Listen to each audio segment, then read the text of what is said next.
Oh, hello, and welcome to Al Dente Rigamortis. I'm Review Cultist. I'm Mikey, the East Ends for Evil. And I'm the gamer in yellow. And we're here to discuss those internet stories, most creepy and most pasta, and be critically silly doing it.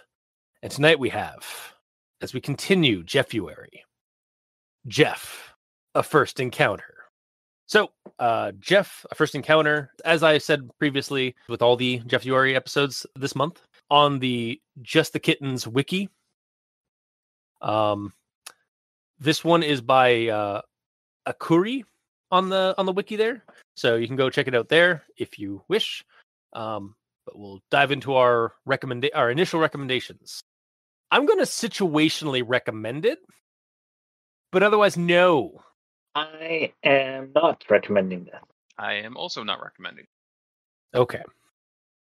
Well, let's dive into the rundown and see why.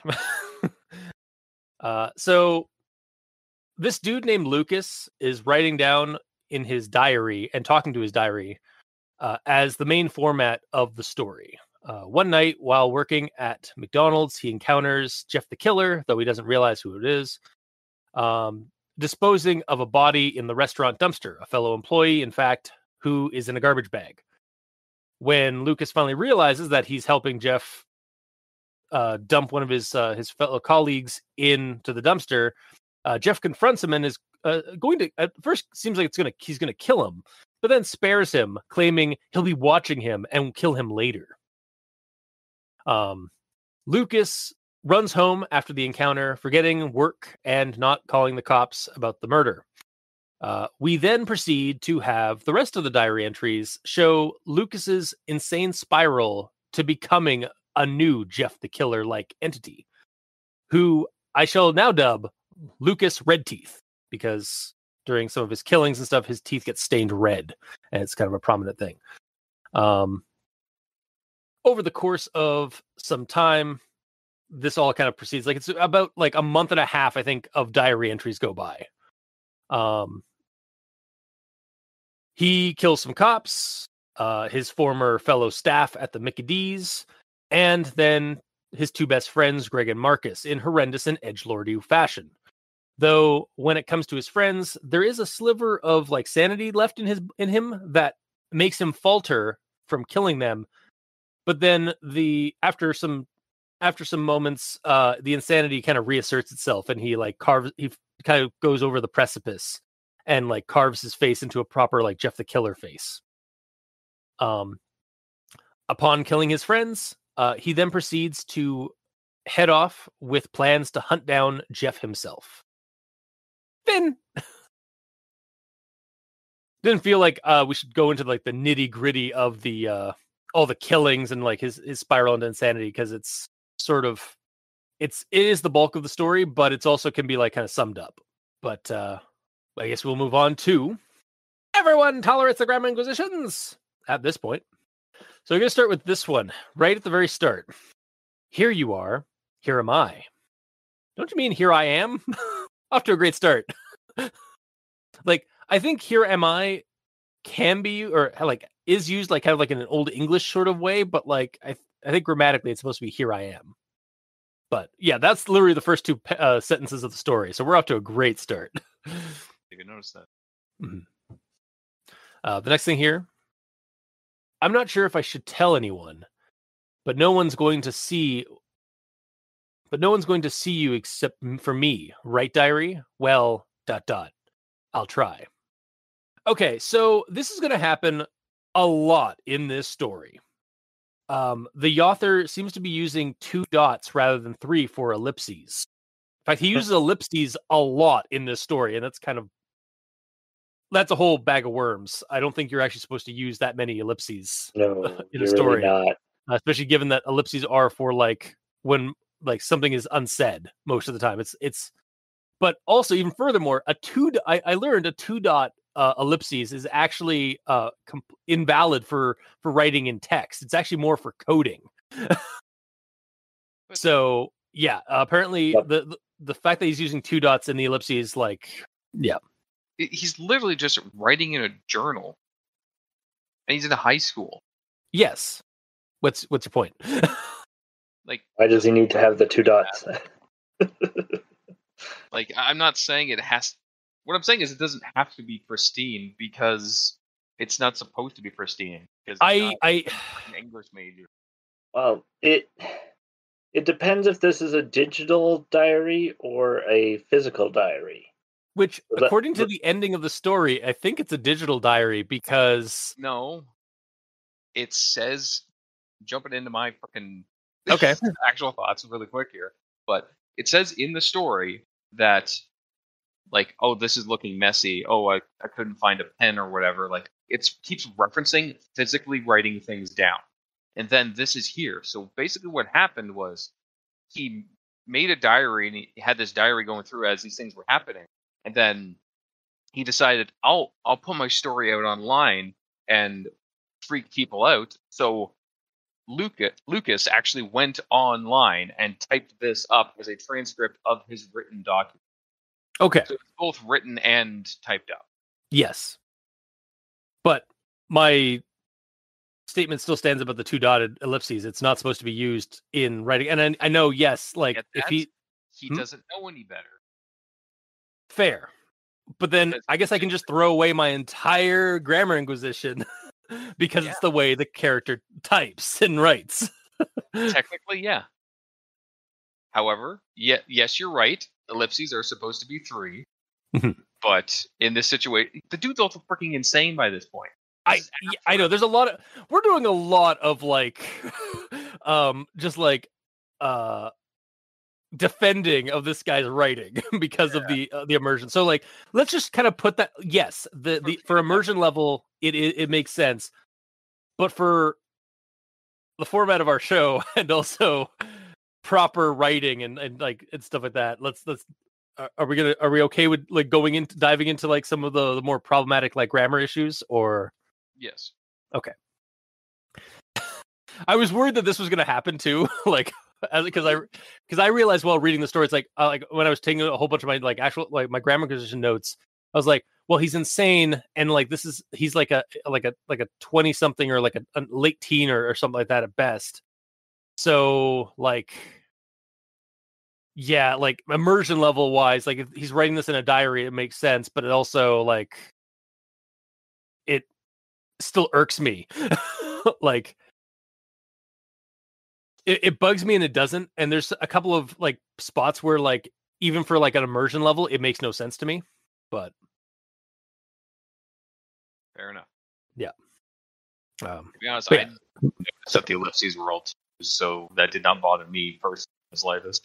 That's fair. I just like I always catch it because like ellipses are something I use sometimes in stories, and like Yeah, I love them too. But like the 2 dot one kept catching me. It's like, why is it 2 dot? Is that a thing? And like I Google it, it's like, oh no, it's not a thing at all in writing. It's more for coding. But anyway, I digress. I'll move on to my next thing. So dot dot dot, or sorry, dot dot. I wish I would have followed the rules and reported someone I didn't know. So that one of the I's in the story is lowercase. That'll become a big issue in the story, but it makes sense because he's an amateur writer and he's insane. Whatever, fuck it.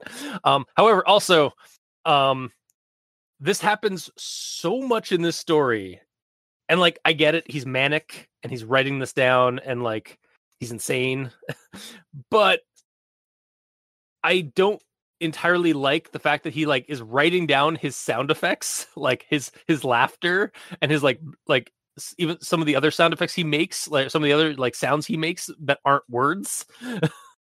I found them kind of unnecessary, but again, like he's writing this in a journal and stuff like that, and he's insane. So maybe he would diary about everything. I know it's gonna be my hiccup on the story, gamer. I understand. Just know that I will be fighting you along the way. All right. So my next thing here, all right, I could have swore I heard him chuckle a little it was ... Wait, whoa, that one has a 3 dot ellipses. It was ... really throaty. Something you hear from movies. So, By the way, I before you continue, there are 22 instances of triple ellipses. Oh, interesting. Okay. I was just picking up on all the ones that when they weren't right. That's fine because there's 279 Oh doubles. my god. Oh, we'll get to a counter in a minute. Don't you worry, I did sir. not even see these. I saw these as periods. Oh, Wow. I mean, some of them I noticed, but yeah. most of these I think I just read over as Dang. But the actual glaring issue I have for this sentence that I was referencing is that it should actually be I could have sworn, like SWORN, not SWORE, just for proper grammar. Why are we doing this? Moving on. I feel like I'm going insane. In a normal context, it should probably remove the second going, but again, he's insane, so maybe he's stuttering while he's writing. The next thing here, that thing would be more of a auditory thing. Yeah. Like if he's actually saying it, he would potentially be stumbling on his words. But well, actually no, writing it, I don't know. actually, I hate to be can't believe I'm defending this too. Yeah, you when it comes the problem. I know, say now you're right, and now you're right.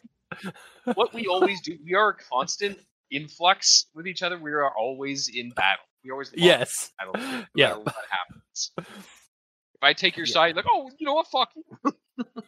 But no, like legitimately, like in this case, like I mean that happens when you're writing. If you're writing frantically or writing fast, you sometimes your brain to pencil doesn't like it will repeat a word because like you forgot that you already did that word. So like that does happen. Yeah. Next thing here is first time drinking. First needs to be capitalized. This happens a fair bit in the story. Is literally what I have in my comments. Just like I was getting tired of it while I was reading, while I was making these notes. And again, I get it. Let's move on. I don't know if this one might be a grammar inquisition. It might be an actual thought. I might have like mixed it up, but my hair's dark brown. You know that diary. Well, now it's dark brown and in the way.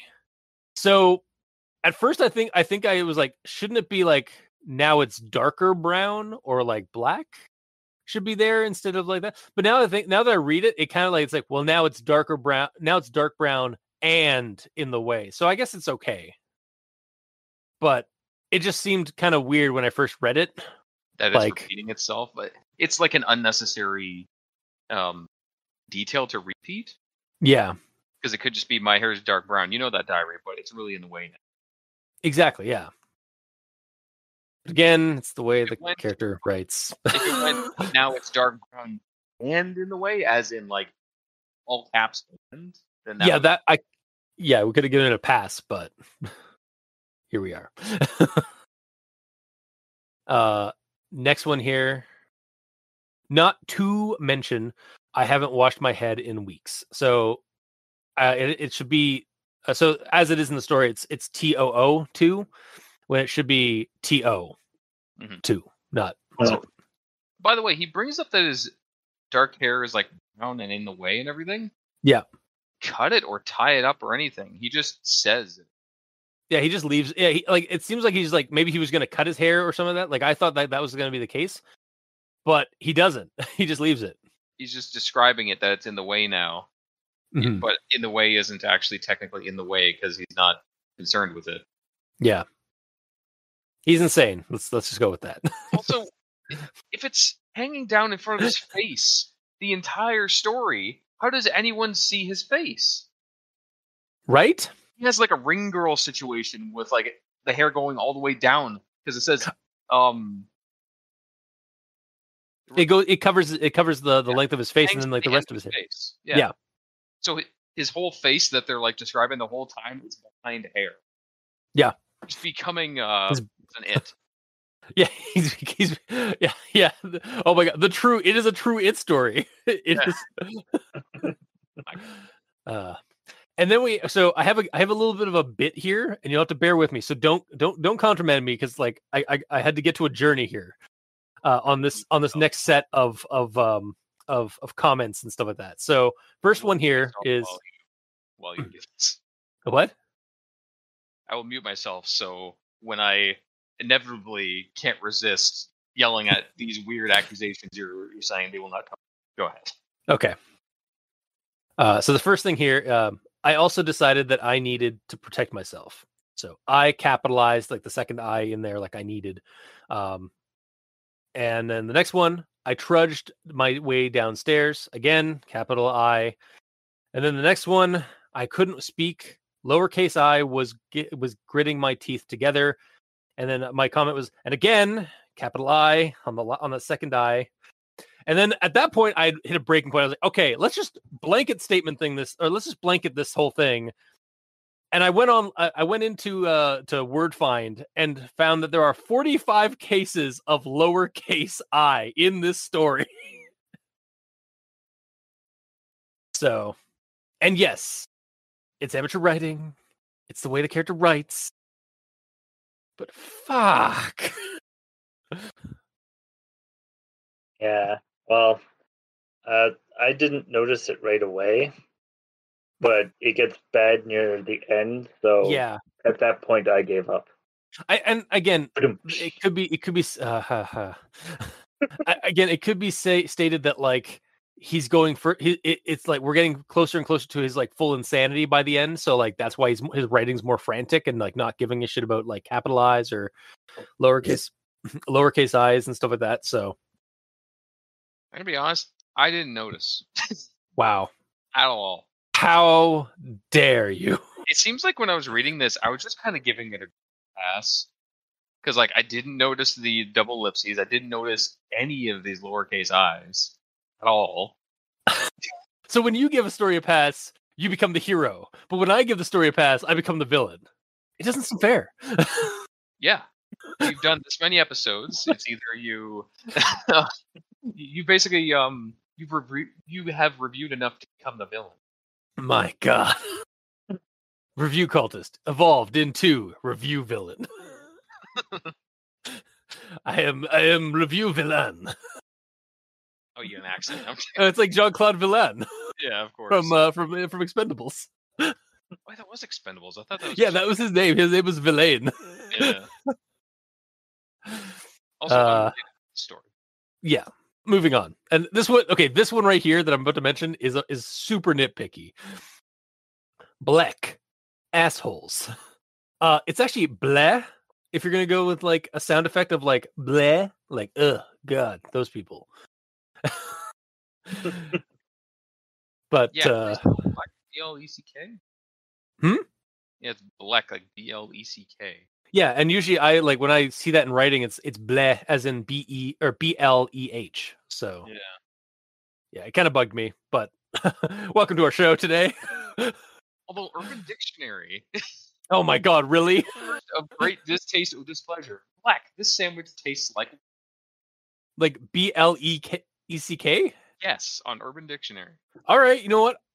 I'll revoke it then. I will accept that because it's Urban Dictionary and an accurate portrayal. Well, it's an actual portrayal of teen writing and like slang and stuff like that. So yeah, you know what? I will accept that.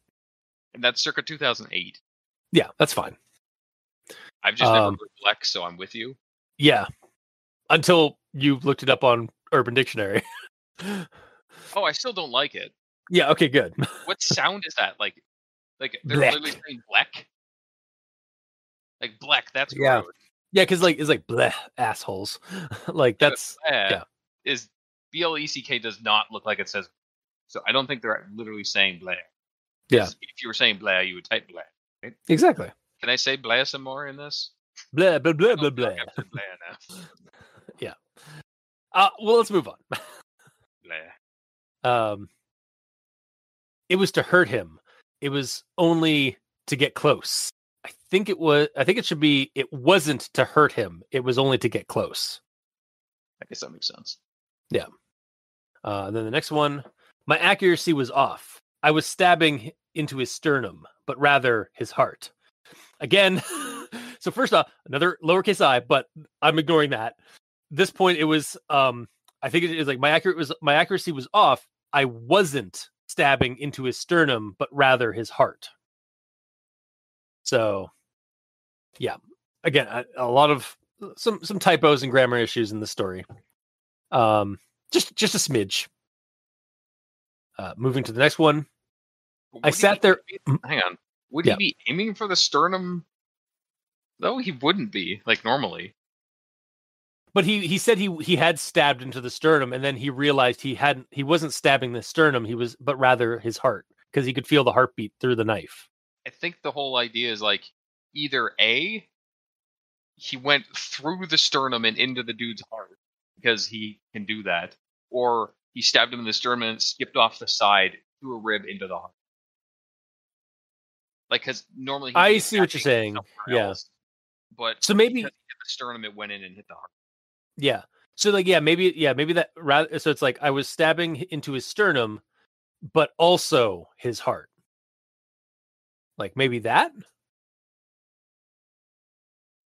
Like get rid of the rather and put like an also. Just kind of include that he's stabbing through the sternum and into the heart, kind of thing. The important like you part said. of that is the fact that this is the first time he stabbed someone. Yeah. So it kind of has. I think the rather has to be there. Because it's kind of signifying that this is different. I guess. Because if it said I'm stabbing in a sternum and also kind of something.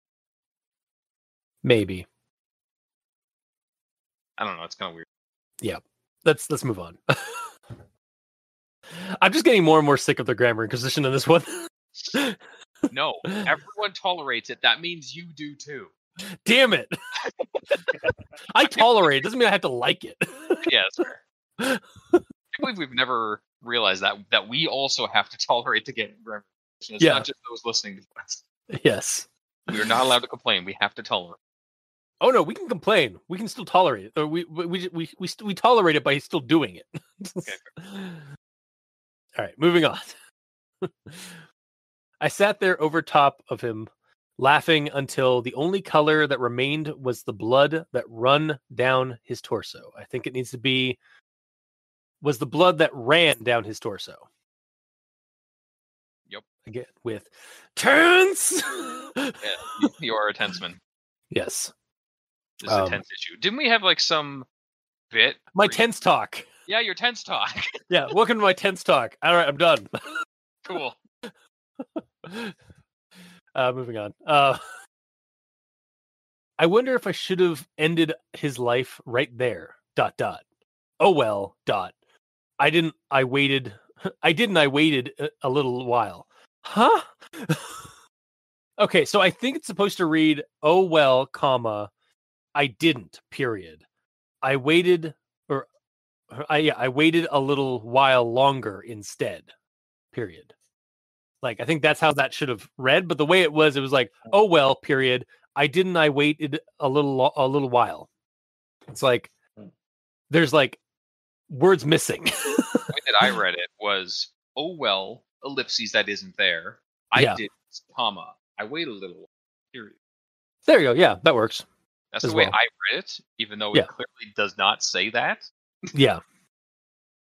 I feel like last night you were just typo-neezing the entire time. Either that, or I was reading in some alternate universe where this actually had like flawless grammar. Where this was actually fixed. Yeah. Yeah, apparently. Yeah. Oh. So are we currently dealing with Cyborg Gamer from the 2070s or 2080s? No, I was him. I became him. Oh, okay. Yeah. There was like a. Yeah. That's also what a robot would say, though, to keep your mind at rest. Oh shit. Whether or not you believe that or not, though, is up to you. Oh man, we're gonna have to get that replicant test machine out sometime. Have that too? You just have that on standby. I mean, it's in the garage, but yeah. Okay. I'll make a note to destroy that. Anyway, so what? Okay, so here's the next one. I took his hand and we propped me back up. So the whole and we propped me back up kind of bugged me. So I replaced the we with he. So it's like, and he propped me back up because it just sounded weird. Like, and we both propped me up. It's like, I don't know. I guess it could work, but it sounded weird. Yeah, because or technically, like, he is also helping himself up just with assistance. Yeah, so maybe it actually should, rather than he propped me up, maybe it should actually be, and we both, like, add both in between we and propped. Also, don't like the word propped. It sounds weird. Yeah. Is it propped? That's Propped. What you say. Propped. It's not propped. Propped. Yeah, no, it's propped. Propped me. Yeah, and propped. Yeah, Propped. it's actually No propped. D. Yeah, sorry. I was adding an extra D. Yeah. My bad. Yeah, and we both propped me up, or propped me back up. Or just, I took his hand and he helped me back up. Yeah, there, done. Yeah. Why are we making this difficult? God damn it. I don't know. There's always an easy way out of it. Yeah. Speaking of, here's the next one. Knowing I was about to cross an undeterred precipice. So precipice is wrong. It's actually supposed to be precipice. So in the story, it's Precibis, which is not a word. And it should be precipice, Precipice, which is like the edge of something. Like, which, I mean, given the character, how edgelordy he is, I can kind of get like there's some symbolism there maybe, but whatever. Well, it's the abyss. So Yeah. it's the precipice. So No. going into the abyss. No. And I hate to say it, but Urban Dictionary, Are you fucking serious? No, I'm just pulling your leg. All right. Well, I'm gonna start with I'm going to high off my grammar acquisition with the last line of this fucking story. It's in like double brackets. Oh gee, I finally fixed the fucking story because you stupid cunts removed it. And all I had to think, by the time I got to this part of the story, I was like, this is fixed? That's it. That's my grammar description. I'm done. See you guys. I think fixed means put the story back up because because the admins removed it. Yeah. Yeah. But it's not fixed. Grammatically. It sucks. I'm sorry. To him, it's as perfect as he is. Yes. That is true. It is the way the writer, or it is the way the diary owner writes. Sure. It was a bit of a slog though. Anyway, moving on. Mikey, D stands for evil. So the first one I have here is I learned the poor bastard onto his side. Is it say learned? I read over that and then I reread it and I saw leaned. Did I typo-nese it like the second time? Yep. Oh my god. Wow. I also missed that. I missed a lot of things though. I was just blindly reading this. I even remember like double taking on that, thinking it said learned, and then seeing that it said lean. What the fuck? This story is a fucking mimetic virus. That was like the future reality, like bleeding in a little bit to you. Yes, exactly. I totally accepted it, but it was just like showing up in spots for you. That was the anchor point for the story becoming being tied to the alternate future where this is actually good. Wow. Harsh. Honestly, like today, like this one was really bugging me, so I'm gonna be a little spicy about it. So, at least in terms of the grammar, that's really all where my hate comes from, is at the grammar of it. But yeah. So my next one is font related.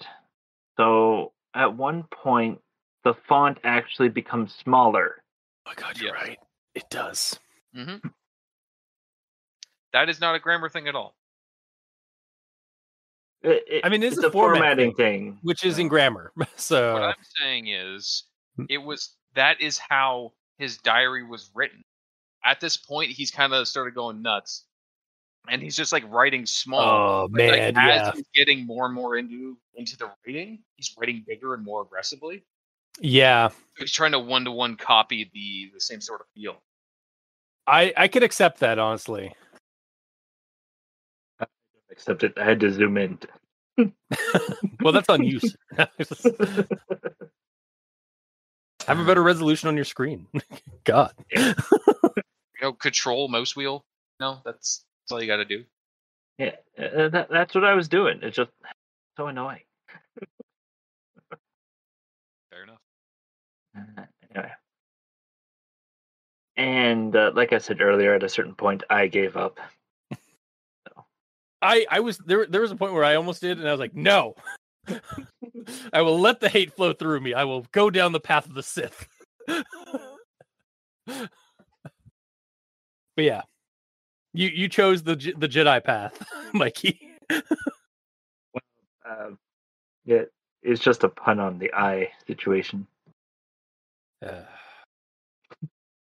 Because the I was capitalized throughout most of it, but then after a certain point, it's lowercase I for like the rest of it. At a certain point in the story, it goes nuts. I can kind of see a correlation between these two facts. Yes, yeah. God, I hate this.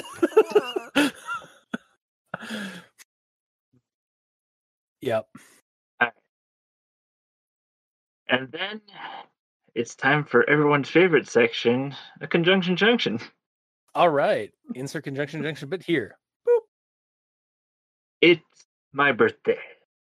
It's great fun. It's a shame I had to work today as well. But something a little strange happened today. But no one's going to see you except for me. Right, diary? It's 11:55 p.m. It was mostly covered by a white hood. It was really throaty. It's not every day I find someone screwing with our dumpsters. Its content so fresh you could smell it was just done. Or at me, it was hard to tell. It was huge. But something else also clicked. It was all I could muster. It seemed to work. It was the sound of a madman. It was all too much. But it's haunting my ears, playing over and over again. It's 3 a.m. It's piercing my body. It's everywhere. It's like it just happened. But I hear him. So is Henry, my pet hamster. It was almost comical watching him run around, afraid for his life with a pencil sticking out of his side. It brought me so much joy. Its better ended short, but not mine. It was replaced with that familiar pain from laughing too hard. It's hard to see once your eyes start slipping halfway down. So I'll just cut to the chase. It started as any normal morning. It was obvious something happened. So I kept one of the kitchen knives with me. It's a real shame he was so small. It's why I haven't told anyone. It wasn't too bad, just enough to make me rub my stomach. So I opened the door. And that's when it happened. Again. It tightened. It was like my intestines all shriveled and knotted themselves inside of my stomach. It was horrible. It was my only thought. So I thought. And with that, I had my last sane thought. It was like someone set the ends of my nerves on fire. It was sticky. I almost spat it out. It was so warm and so thick. But I let it sit there. But there was still one left. It was all I could say in between giggles. It wasn't enough. It was great. And I couldn't have been happier. But I liked it. It'll be a while before I can take the time to write to you again, diary. But you'll wait. It's not good night if I don't sleep, is it? It happened again. It's strange, diary, and yet I'm becoming more and more like him. But that's okay. But my eyelids are still here, and my face isn't white. It's been so long since I knew the comfort of sleep. But I think Jeff wants to end our little game.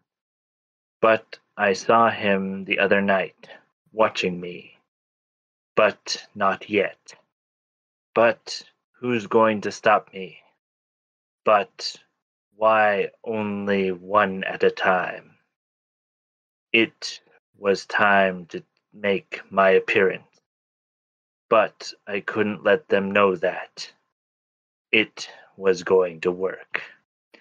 It was great, like feeling a giant rubber band snap before they fell in front of me, bleeding. It was so exhilarating. And there was only Alex left. It doesn't even have a handle. It was to hurt him. It was only to get close. But I felt something new. But it also angered me. It tickled. I laughed. And I did. It's leaving me so light, so fast. But there's so many people. But they didn't. They never could. And now they never will. It wasn't hard. And he didn't suspect a thing. It was time I helped him. So I hesitated. And yet you still have time to turn around. It was a shocking realization to what I'd become. It had almost looked like I was beaten senseless. It's been weeks, diary. But it wasn't replacing what had grown there in its place. It was fighting. It was giving me a headache, giving me that pain. So I left. It's strange to think how much time had passed. Because you can chop away skin and it has a very high chance of growing back. But burn it away and you damage it permanently. But what was I destroying? So I held the flame to the end of my knife. Didn't want blood everywhere. It burned. So this wasn't enough. I began enjoying the ideas that were swimming through my mind. And when it did, I flinched and sent my arm flying up. So not only was that tear-jerking pain, which had begun to make me laugh again, I might add, but now my face is half torn. It took a little precision and a lot of teeth grinding to do it. But I did it, diary. I look perfect. It was like I was on ecstasy. It was such a heavy laugh, my sides hurt. But of course that pain made me laugh more. And now I can free him permanently, but he has to die first. But that's okay. Marcus didn't seem like he wanted to talk. It smelled great. And hunting a skinny, nerdy-looking fuck? So I thought, until the asshole leaned down and pulled my knife from Greg. It actually dropped me down for a moment. Gah.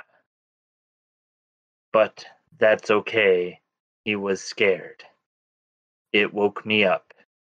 But it dropped him. It was different. It reminded me of something. But what? It was driving me insane. It was black. And again. It was sopping. Flowed up between my toes when I stood up. It was pure terror, just like everyone's usually is. But, damn it. So I traced it. And then I cut it from him. It was kind of gross. So I grabbed a nail and slammed it to the front of his door. Finn. Wow. That was a journey. Of the story. Appreciate that. What? What was that, Gamer? That's one of our first full readings of the story. On Authentic Rigor Mortis. Might as well be. Kinda, yeah. It kind of felt like almost like a more insane ramblings, but it was almost it almost perfected the insane ramblings of these diary entries. Yeah, because of how much stuff is missing. Yeah, it was a bit of for me, it was a bit of a journey of different scenes that were kind of not really connected, obviously, because but there was full swaths of what you were reading that kind of formed individual scenes for me. Like the beginning, it was him saw somebody at the dumpster, and then there was just this they had this Herculean task of pushing something into the dumpster, and then he was at home and his hamster was dying or something like that, and he was happy about it. And then there was some stuff with the cops, and there was no mention of blood, so it was my head went into the ditch for a little bit, or into the gutter for a little bit. It was is he become a prostitute now? But then it cut away from that, thankfully, mercifully, away from all that stuff, to the part with at the end there with Marcus and Greg and stuff, and it's it was black, and it was pure terror, and it sopped beneath my toes. I was you should maybe get that checked out. Black pee is not really a good sign. So yeah, it was just insane ramblings with very little context, almost like pure thought form put down to page without any context. A little bit, yeah. Yeah. And for those unaware, Mikey reads these strings of sentences to highlight all the sentences in a story that start with words that they shouldn't. And there's a lot in this one. And they all start with its, ands, or buts, because, there's always better words to use. Yeah, we know he's insane, so whatever. It's yeah. At this point, disclosure, he's insane. It's the way the madman writes. Yeah, we kind of gloss over that at this point, I think. Yeah. All right. Well, Gamer, I guess you're up next. I is. So as I said before, I read this in an alternate reality where there were pretty much no grammar things to talk about, so I don't have much to mention, but I did write down a few. Okay. The second instance of Dear Diary, so the second diary instance, the word diary is bolded for some reason. Is it? Just the word diary, though. Yeah. Oh, you're right, yeah. That's odd. And then with the following context of the next entry, saying that this is... Oh, sorry. With the context of this entry that it's in, saying that this entry is looking messy, which is another reason that this is written and not typed, because how would it be messy to type? Mm-hmm. Unless it's just grammar, but then maybe it's bolded because it's written bigger or written over a bunch of times because his hand is shaky, like he's making mistakes. So that's why it came through bolded. Decided to actually do that in text format, which is kind of backed up by the next diary entry, which is entirely bold, which might also be because of that as well, with his hands all shaky and everything. So it's coming like he's having to redo every letter like twice, so everything's bolded technically. I don't know. Fair. Grasping at straws to find grammar I problems just with this actually story. This might be more of a grammar, an actual thought or something like that, but it could be a grammar acquisition. In that, because I'm looking at that bolded section that you mentioned, and I just realized it references his friends Marcus and Chad. No mention of Gary, and then like later at the very bottom of the story, there we get Gary. Greg. Sorry, not Gary. Sorry, Greg. Who's Chad? Where's Chad? Friends, you know. He can have more than 2 friends. I suppose that is true, but well, I mean, if you have a character at the beginning of a story and you're killing off all your friends and characters in like at the end of the story, maybe have all the characters, including the one that you mentioned early on. Chad could be the nickname of Greg. Because he's a Chad? Yep. Oh, maybe, yeah. I suppose, maybe. I guess. I'll shut up. Who's Henry? That was his... Henry's his hamster. Right. I was reading that, I was like, wait, is that another character? Yeah, I know. Yeah, that's what I thought too. I was like, all right, there's a hamster. Yeah. Okay, anyways. And then the second entry is when it said, this entry looks horrible. I'm sorry, diary, for all these mistakes. I'm just a little bothered, you know. And, but like, that, as soon as I read that, I'm like, wait, is this really, does this entry look horrible? Because if he's writing down this diary digitally, there should be lots of typos. Yes, that I know I didn't see it. And yeah, I confirm that this is physically written down. So if this is a physical diary, I suppose the writing is very messy, but it's still spelt right. That's what he's trying to get across. Like, if you saw the actual diary, it would look like a mess, but everything is still spelt right. But when you transcribe that to text, it just looks fine. Yeah. Like, I feel like this story could have, like, benefited from, like, having, like, if the person had actually, like, written this into, like onto pages from like a diary, like a torn diary, and then like scanned those in. Basically do the entire diary. Yeah. Yeah, just like fully commit to the bit if you're gonna do this. That'd be kind of cool. Yeah.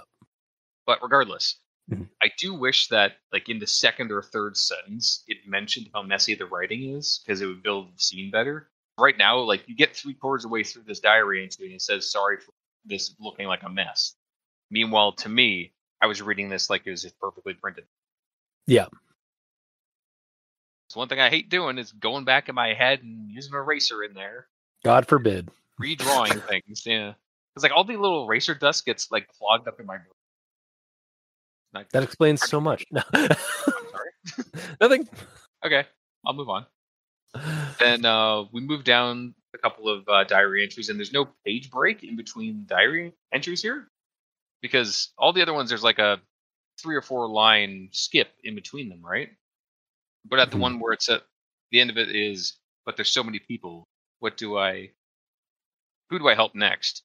How do I decide? Oh yes, they've always been there. They've helped me. I'll help them. Dragon, I'm coming. 9 a.m. No sleep. And then there's one skip down. My beloved diary. Date unknown, dark. Instead of it being multiple lines. Yeah.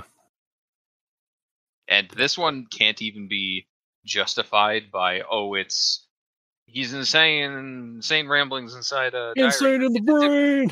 Insane in the membrane. Sorry. I was wondering when someone can bring that up. Because this is an entirely different page. Yeah. Like, yeah, maybe he made a mistake while typing it into just the Kittens fandom.com, maybe, but that's the one that's not released. Yeah. The rest of the story is apparently good on grammar, even though I missed all the grammar stuff you guys talked about. Yep. I'm shocked, frankly, about that, but apparently you were reading an alternate universe version. Yeah. Which is also me reading at like 2 a.m. falling That- asleep, and then waking up this morning and being like, "Oh, I gotta finish it." Shit. That is the trick as well. That is my move. To be fair, again, like we always like comment about like, oh, like I like we're just like rushing to finish this like so early, like late in the evening, early in the morning. But like a lot of creepypastas, like they kind of are not meant to be read that late at night, but like they are meant they are kind of like it's expected that you're reading creepypastas like in a dark room at night on your laptop, kind of thing like that. So Yeah, if I'm reading a creepypasta out in the park during a beautiful day with singing, like you're not gonna be able to get in the mood, right? exactly, yeah. But that is the end of my grammar in yellow. All right. So I suppose we'll move on mercifully to the actual thoughts. Gonna start with this one here. I live in Vermilion, a town somewhere in the United States. All right, let's go on to Google Maps here, and looks like there are 6 cities/towns named Vermilion in the United States, though only one of which has a standalone 1L in the spelling in the story. Assuming that wasn't a typo. Vermilion, Ohio. We got it. Haha. That's it. That was my actual thought for that. Was just like as soon as I get a name of a town and like a geographical location, I have to hunt it down on Google Maps. So what would you refer to people from Ohio as? Ohioans? Ohioans? Well, we can look that up actually. Ohioans? People from Ohio. Ohioans? Term for people from. Oh wow, there's actually a whole name for residents from each state. there's actually a whole thing for that. Nice. And not like derogatory terms like cheesehead if you're from Milwaukee or Minnesota. Is that derogatory? Isn't that just referring to the? It's just like it's not derogatory. Well, some people might find it derogatory because it's like, oh, we're not all cheeseheads. Like, haha, we get it. We have lots of cheese and milk products here because that's like we're a big dairy state kind of thing. Because like I've seen them like wear the cheesehead things like at football games and shit. Yeah, there's hats and stuff. Yeah, exactly. Like I think but so Ohio is a Ohioan or a Buckeye. A Buckeye. Yeah. Like Buckeye, like a Buckeye. Yeah. Interesting. Yes. I learned a thing. Mm-hmm. So did I. So yeah. Yeah. So we know, like, of course, I had to look up like where this was, and because like there's like tons of Vermilion in the states. Like there's about like 4 or 5 of them, or there's about 4 of them in the states that are Vermilion with a double L. And then there's I think there's one, actually there might be 2 that are like Lake Vermilion or like Fort Vermilion or something like that. So like there's only one though that has 1 L in it and is a standalone word, Vermilion. So, but the more you know, for some reason. This is an educational podcast. Yes. In a way, it kind of is. We kind of are a little bit of edutainment. Yeah. But I'll move on to the next thing I have here. I felt the pressure on the knife increase. He's going to kill me. No. I threw my head forward as hard as I could, slamming it into his face. With him leaning over me, it was the only thing I could do. It seemed to work. He stumbled back a bit and spit out a little blood. I also realized that moving my head forward for this maneuver also caused the knife to slice into my throat. I was bleeding out now. Ugh. Yeah.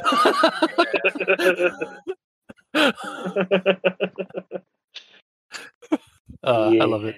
I had that written down too. Yeah, like if he did that, he'd be pushing the neck into it. Yeah, he's not. Yeah, like he could especially like push him in the side of the head, need him in the balls. Do something other than the one thing he could do to make his life end faster. Yeah, I headbutt him.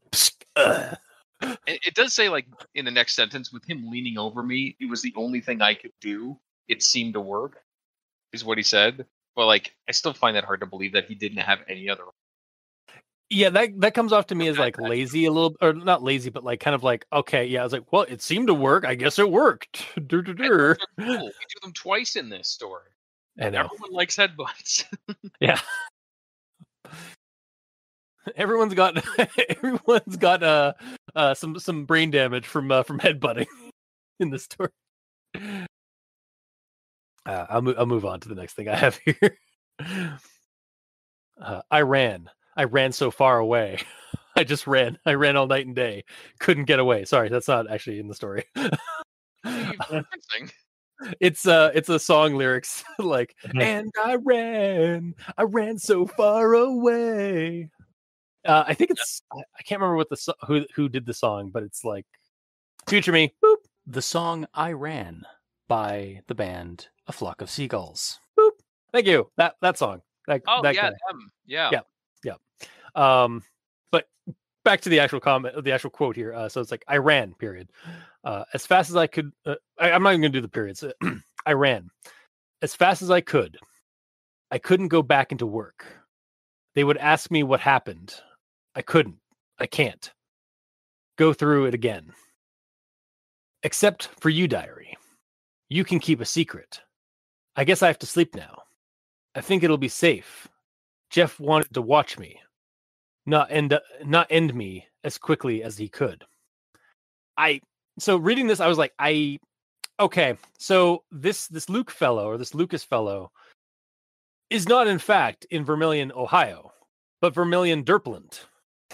Well, I just figured out the double ellipses. He's talking like Christopher Walken. Ah, they're partial clauses. Motherfucker. How dare you? You should have said that as Christopher Walken. How dare you guys are unfucking believable. Wow. Seriously, like earlier when he was talking about how this began in his diary, or I wasn't expecting things to escalate based on how he wrote this in the start of the story, nor did I expect him to actually not report the murder of his fellow employee or the encounter with Jeff. Like, getting back to like his reaction to the whole situation. Jeff basically gave him an ultimatum. You either say what happened here and die, or don't, and maybe you'll live. It's basically what he said to him. Okay, I guess, but like, so he is... I would probably take my chances with the police, honestly. Like, if I was this kid, but I don't know, man. If a murderer who you just almost got killed by and saw that he has killed before and will kill again said, "If you tell anyone, I will kill you," that'd be kind of... Yeah, it is kind of that like situational thing. Like, you don't know, like it's definitely you'd roll a sand check for helplessness in that case. To quote Delta Green's, like when you roll for like sanity and stuff like that, you'd definitely be rolling for helplessness, because like, what do I do? Oh God, like, do I call the if I call the cops, I'll be killed. Like, but maybe they can help me. Maybe they can save me. Like, oh God, what do I do? Like, you're kind of like frozen with like indecision of what to do in that moment. So where should I go? Yeah, if you go, there will be trouble, and if he stays, there will be double. Yeah, like 2 knives. Or like double, and because if he goes, there will be trouble. Like, if he goes to the cops, he'll be killed, and that's the end of the story. If he stays, he becomes a Jeff the Killer. Becomes trouble. Yeah, exactly. So yeah, I guess I'll give that a little bit of a pass on like the derpishness of it. Also, every time I think this is just the product of like a diary entry kind of thing. But like every time I hear like this kind of thing, it's like every time I read like entries like this, I had to stop myself from doing this. Dear diary, today I met a nice psychopath named Jeff. He killed another worker, and I almost helped him put the body in the dumpster. Anyway, he let me live for now, so I came home and wrote about it in you instead of calling the cops. Good night, sweet diary. Like that's in that voice. Yeah, like at first, like that's how I was like, it's like, dear diary. Like yeah. And actually, honestly, as it went on, like my voice for the narrator did change throughout the story. Like he went from like being like a normal like person with like maybe with a slight tinge of the dear diary kind of like feel, and then by the end it was like, dear diary, I'm working. The pain, it's back. Like I started going into like a gravelly, like kind of like a rasp as I was reading it aloud. Didn't he like cut the shit out of his lips and like burn his face and stuff by the end? I feel like he'd be At the stuck very in dear diary. Yeah, try reading this without lips or without the use of your lips. Yeah, like hold one side of your lip and say dear diary. Yeah. Dear diary. Yeah, it's probably pretty close. Yeah. All right, moving on. Okay, this one I wasn't sure if this was actually a grammar question. Also, this is something that you mentioned earlier, but like this entry looks horrible. Mm-hmm. This entry looks horrible. I'm sorry, diary, for all these mistakes. I'm just a little bothered, after everything that's just happened. And so at this point, I was just like, just a little bothered, nothing too nasty, just a smidge bothered by the events that have happened so far. Like unsettled. Yeah, just a smidge unsettled. And then we have the next one here. He's just trying to keep a brave face in front of diary. Yeah. Okay. Exactly. Yeah. Because only diary knows. Like he like diary's just so pure and innocent. Yes. And like holds all his secrets, so it's like his best friend. Next thing here, though, no one at school talks to me anymore. Marcus and Chad said I was acting strange. They didn't want to associate themselves with someone who couldn't remember what they did last night, or why every time I came to school, my hands had more cuts on them. As if they would know. As if they could even live with themselves if they had been through what I had. So this is kind of the start of it, and it kind of, as it goes on, it just kind of strengthened my idea and my resolve on this this idea that kind of formed in my head about this. I like the idea of Jeff's insanity being contagious. Like I find that as an interesting concept of like the Jeff's evil is like able to possess or like spread into another person, either as like a bacillus hack, or like a mimetic virus, or like a possession kind of thing of like the evil itself is like branching off and possessing another person.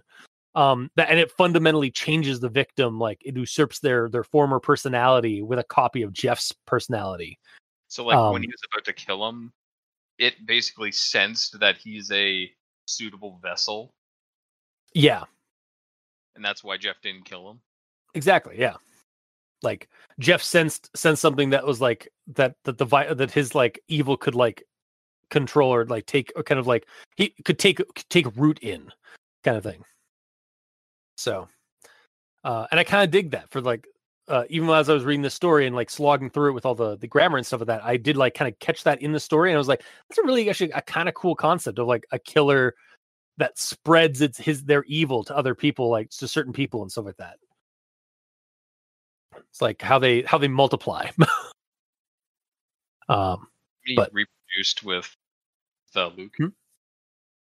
Sorry? Does that mean he reproduced with Luke technically? Yeah, he reproduced asexually. Right. Yeah. Or mimetically. He reproduced mimetically. But I digress. I'll move on. I get these pains every morning right in my stomach. These knots that don't go away for hours at a time. The pain was enough to bring tears to my eyes. Until I stabbed Henry. Slipped an entire pencil right through his ribs. The pain subsided. It was replaced with that familiar pain from laughing too hard. I see. Barely. It's hard to see once your eyes start slipping halfway down. Oh God. What's happening to me? 5 a.m. What's that about his eyes slipping down? Like Do you guys his eyes are half shut? Eyelids. Oh god. Okay, that makes sense. For some reason I couldn't like stop seeing it as like his eye like drooping down his cheek somehow. Popped out of his eye socket and it's like down. Or just like almost like his flesh was like kind of goofying. It was just like just sliding through the flesh, like the goop flesh. Kind of like he's Clayface almost in a way. But yeah, no, I okay, that makes okay, that's on me. I'm dumb. I mean, it doesn't say eyelid, it says eye. Yeah, his eye starts slipping halfway down. It's like, so what? it should be eyelid. Yeah. Yeah, that makes sense. All right, moving on. Work fired me days ago for not coming back in. Fuck them. They wouldn't understand. No one would. It's why I haven't told anyone. God, the true horror of this story. The mimetic Jeff virus makes you an edgelord. There's a lot of like grim, like just like emo edgelordiness that this character goes through, and I think it might be like, again, it's something you see a lot in Jeff the Killer stories. Like it's very like kind of that kind of teen power fantasy of like edgy, like no one gets me, the world's so full of crap, and the only way to do is end everything, like that kind of stuff. So like it was kind of flowing into this, and I was like, oh no, the story is just gonna be all edge. It's gonna be hard to read because it's so sharp. Exactly. Yeah. The next one I have here. Hey there. Are your parents home by any chance? Fuck police. So first off, around this point in the story, his narration, like I said earlier, his narration dropped from being like this like Dear Diary, like kind of like narration, to suddenly becoming like edgelord, a little bit of Kung Fury, deep rasp. Yeah, like, a little Batman-y too, honestly. Yeah, like when I read fuck police, I read it That's like it's a laser raptor. Fuck. Yeah. Yeah. It's a razor police. Fuck. I because I accidentally said razor instead of laser, so I just owned it. Secondly, where are his parents? Like, I would have thought like in some of the entry, like in one of the entries here, we would have gotten that like he killed his parents, but he doesn't mention them at all, except for this part where like the police are looking for, or like asking for his parents and stuff. And like, I assume he lives with his parents, right? Sure. That's the thing. It's kind of convoluted because like his friend Marcus, like across, like next door, like lives with his parents. So I assume that Lucas also lives with his parents, but why not?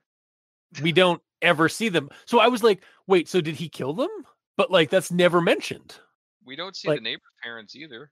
No, but they're mentioned, like they're gonna show up. They're gonna go by, like they're gonna see Marcus's face nailed to the front of his door. Yes, you're right. 100%. So, and they technically do show up. I feel like this was a missed opportunity for like that was actually his first kills, not Henry, his hamster, but it was actually more importantly he's killed his parents, but we don't get that at all. He just lives in a house by himself. I guess maybe that is the case. Like he is like working at McDonald's, so maybe he is like renting, like he's like renting a like an apartment or something like that in a house. But it does say next door, not necessarily next door in the other house. Oh, you think that he's in a white picket fence house? Yeah, it could be like an actual apartment, I guess. But again, that needs to be kind of I feel like that could have been like somehow brought up or like described a little bit better in the story. Yeah. But I'll move on to the next thing here. Because go. Actually, I'm not done with that. It even says like he ran to his house like later on in the story. So like it should have said like I ran to my apartment. If you're gonna have that, like if you're gonna have them that they're living in they're renting out some apartments or something like that somewhere in Vermilion, away from. If you would refer to your own apartment as a house. Personally, I would consider an apartment. I would call it an apartment rather than a house. I might call it a home or my home. Yeah. But I wouldn't call it a house. Even if the apartment is part of a normal house, like a house is sectioned out into apartments. That's also You're living in a that's a house. tricky dilemma. Yeah, that is a like we're going deep into like the like vernacular of what makes an apartment and what makes a house if there are apartments that make up that are in a house. Mm-hmm. Yeah. We'll just say it's a mistake and move on. Yeah, good idea. Next one here. I made my way over to him. His gaze never left me, or his gaze never left mine. Not when I threw him back against the wall, and not when I stuck my knife in between his eyes. That is impressive, given that there is hard bone skull between his eyes. And in fact, there's a lot of cases in like his kills and stuff through the story where it's like borderline inhuman feats or like extraordinary feats of strength. Like, it's not that easy to shove a knife through bone. Mhm. Yet he seems to do it with the greatest of ease. Yeah, and if the sternum situation was meant to actually be going the sternum into his heart, then that's the other instance of that. Yeah. Like you need, like even like doctors and stuff like that, like they cut the skin, like the flesh above the sternum, and then they use like a rib cracker to like get into the ribs cage and stuff like that. So yeah, that's casually mentions how it goes in the skull. It says, "I nearly flinched as the knife slid through his skull." Like it seems like it's just knife through butter, kind of like that slow kind of deal. yeah. Because yeah, like unless he has some super strength because of this, he wouldn't be able to do that. Especially since his body hasn't slept in weeks now. Like yeah, he's on adrenaline and all that, but still. Yeah. Oh yeah, there's a lot wrong with the biological state of I almost said Jeff here of Lucas here. He's kind of like he's Lucas Jeff now. He's more Jeff now than man, twisted and evil. They call him Luke Red Teeth or whatever. Lucas Red Teeth, yeah. He's literally just Luke the Killer. Yeah, it could just be Lucas the Killer. Is it Luke or Lucas? Because I kept. Okay. Official name is probably Lucas, but he goes. Yeah. Just like it's not Jeffrey the Killer. Yeah, exactly. It's not like it's Jeffrey Wood is Jeff the Killer's like full name in most of the stories. So yeah, it's Luke the Killer. Or I like Lucas Red Teeth because it is something a little bit slightly more creative, and it's also like it marks him for like an actual like a separate original detail of his character. That would be good if he was a unique character. But he is an usurped clone of Jeff. So yeah, he might as well just be Jeff. So to me, he's Luke the Killer. But if he was unique, then yes, I would go there. His name should have been Justin, so he's Justin Jeff. He's just Jeff. Yeah. Sorry. I'll move on from this silliness. But where am I here? Okay, yeah. So, oh yeah, this is the part where I was actually about to like the part where like he gets the red teeth. It's like I look just like him, but my eyelids are still here, and my face isn't white. My teeth were stained red a while ago. The officer's blood. Ah hee ha. Yeah, and that was my comment was just, and thus I dub you a new killer, Lucas Red Teeth. But also, brush his teeth though, like yeah, like legitimately, that it could be unless he just. Well, he's insane. Maybe he doesn't brush his teeth. I mean, that's fair. Yeah. Anyone who doesn't brush their teeth is insane. Yeah. Take that to heart, kids. Take care of your teeth. They'll be with or you you'll for a become a while. killer. It'll kill everyone you know and love. Yeah. Okay. Next thing we have here. Why not a mass of them pooling their blood into a lake for me to relax in? I hear warm liquid soothes the body. I wonder how blood would go. Well, just ask Elizabeth Bathory, the Blood Countess. That's what she did. That's actually a little bit of a history lesson. Elizabeth Bathory was a countess who killed young women and drained their blood into a bathtub, and as the legend goes, bathed in the blood to make her skin more supple and young. Nice. Yeah. That's really nice of her. But I'll move on. Didn't you use that name in a tabletop game? It is. Yes, I used it in a Shadowrun game. Sorry, Mikey. As a blood spirit, the Blood Countess. But also, it is the villain in the movie Stay Alive. It is the supernatural antagonist and villain in Stay Alive, the movie that has the moniker "You die in the game, you die for real." Was that one? I thought that was Gamer. No, Gamer is the one where it's Second Life with Gerard Butler. Okay, You're controlling like Gerard Butler with VI. It's like VR, right? Yeah, it's like VR, but like there's like people that are like in indentured servitude and have like implants in their brain to like basically you can control them like and like physically and like actually make them do things and such.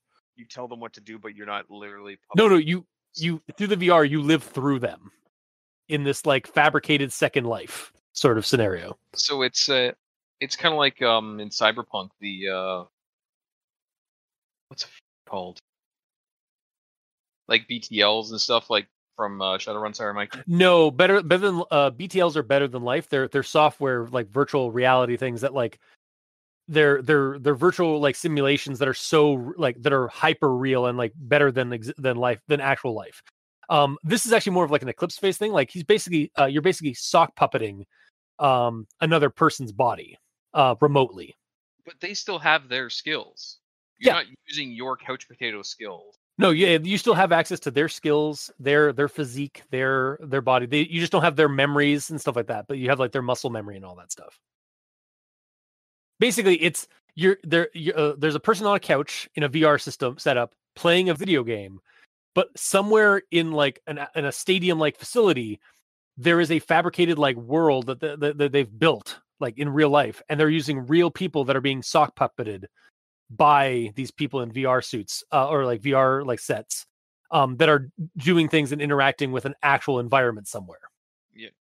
Yeah, but yeah, that's not that's Stay Alive is the horror game, or is the horror game movie where you die in the game, you die for real, and the main villain was Elizabeth Bathory.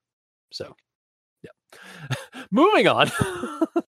It's actually kind of funny that you mentioned the Shadowrun, because my next thing here. The McDonald's I worked for was very small business franchise. Was a very small business. Yeah, no one's heard of McDonald's. Just as a side, yeah. McDonald's is not small, sir. Yes, the restaurant you worked at might have been small and like only had like 6 people working there and some of that. But do you really want to tango with the Golden Arches? I'm betting there's some corporate Shadowrunners that they can send out and do like discrete ops. Sorry, Mikey. Yep. And like Shadowrunner isn't actually like again like it's from the game Shadowrun, but it's also like what the term for like corporate like espionage like runner like people that are exposable or that are not exposable, expendable or like disposable assets sort of things. Mm-hmm. So, but yeah, like that's where the term Shadowrun comes from, is like it's you're a runner for that works like on the down low, in the shadows for various like corporations or governments and other organizations like to make your money and stuff. You're mercs basically. You're discreet mercs. That being said, back to the actual story. Yes. The reason that it's a small business or whatever, it just means that the McDonald's outlet is a small outlet. Yeah, I get that. It's just like at the same time, it's like huge. It's like if there was a McDonald's in like a freaking truck stop kind of deal. You know? Yeah, or like a Tim Hortons, like for us up here, like it's like having a Tim Hortons at a gas station. Like there'd be like 4 or 5 employees there, and then like the gas station cashier. Or the McDonald's that's in the Walmart. Yeah, except then like he also has to kill all the employees of the Walmart, which that's like I meant size wise. Yeah, yes, you're right. Yes. Or again, it's just like a small standalone like McDonald's in like a small town. Yeah. Like it would only have like a handful of employees because that's all they need. Mm-hmm. So, but yeah, I thought that was funny. It's like he calling a McDonald's the big golden arches a small business, kind of like made me chuckle. Yeah, it's family owned and operated. Yeah. Mm-hmm. Just don't fuck with Ronald. He will fuck you up. Send Grimace after you. Yeah. That's the Shadowrunner. Yeah. Grimace. Where's all purple? Yep. Anyway, moving on.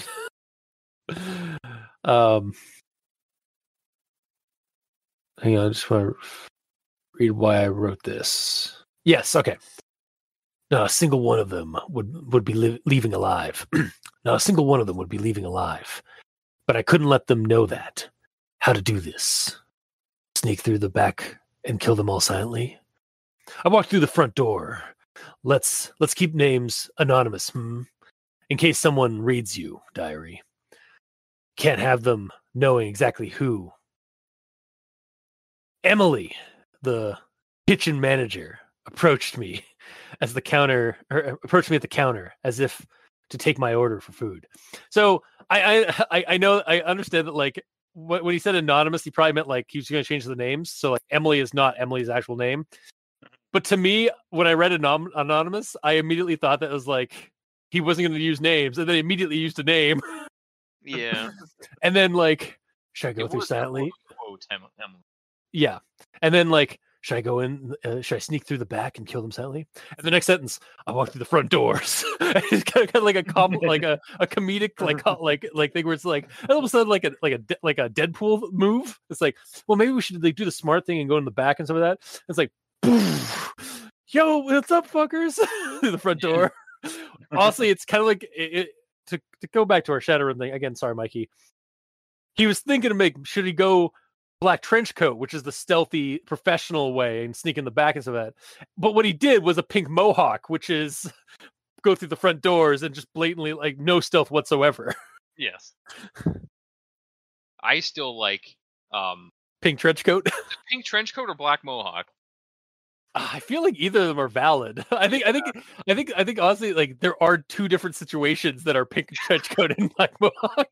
A black mohawk is you are trying to go in and be loud, but it ends up being stealthy. And a pink trench coat is you going in trying to be stealthy, but ends up being loud. Yeah, exactly. Like you go in like you go in thinking you're gonna go loud, and things turn out that you actually end up doing it well and professionally. It looks professional, but you're actually just like bullshitting their way through it. Yeah, you kill all the bad guys so fast that they can't call in for backup. No one's nearby to actually hear it, so you're actually Pink trench coat is sneaking into the back, tripping the alarms, and just saying "fuck it" and just running through. Yeah, yeah. I like these terms. Yes, I do too. Also, sorry, Mikey, we're talking about Shadowrun again.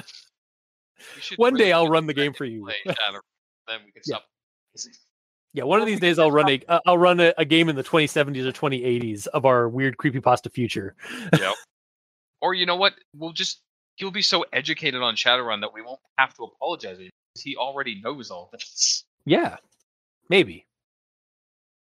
But I digress. Moving on to the next thing. What can I get? Lucas? She seemed puzzled, as if I wasn't ever going to show my face again. Good morning, Emily. How's the store? Oh, how's the story? I guess that's supposed to be how the... I just realized... Is that a typo? No, I think it's more along the lines of like, what's up? Oh, maybe, yeah. How's the story? I had my plan. It's fine. What's up? Here to order?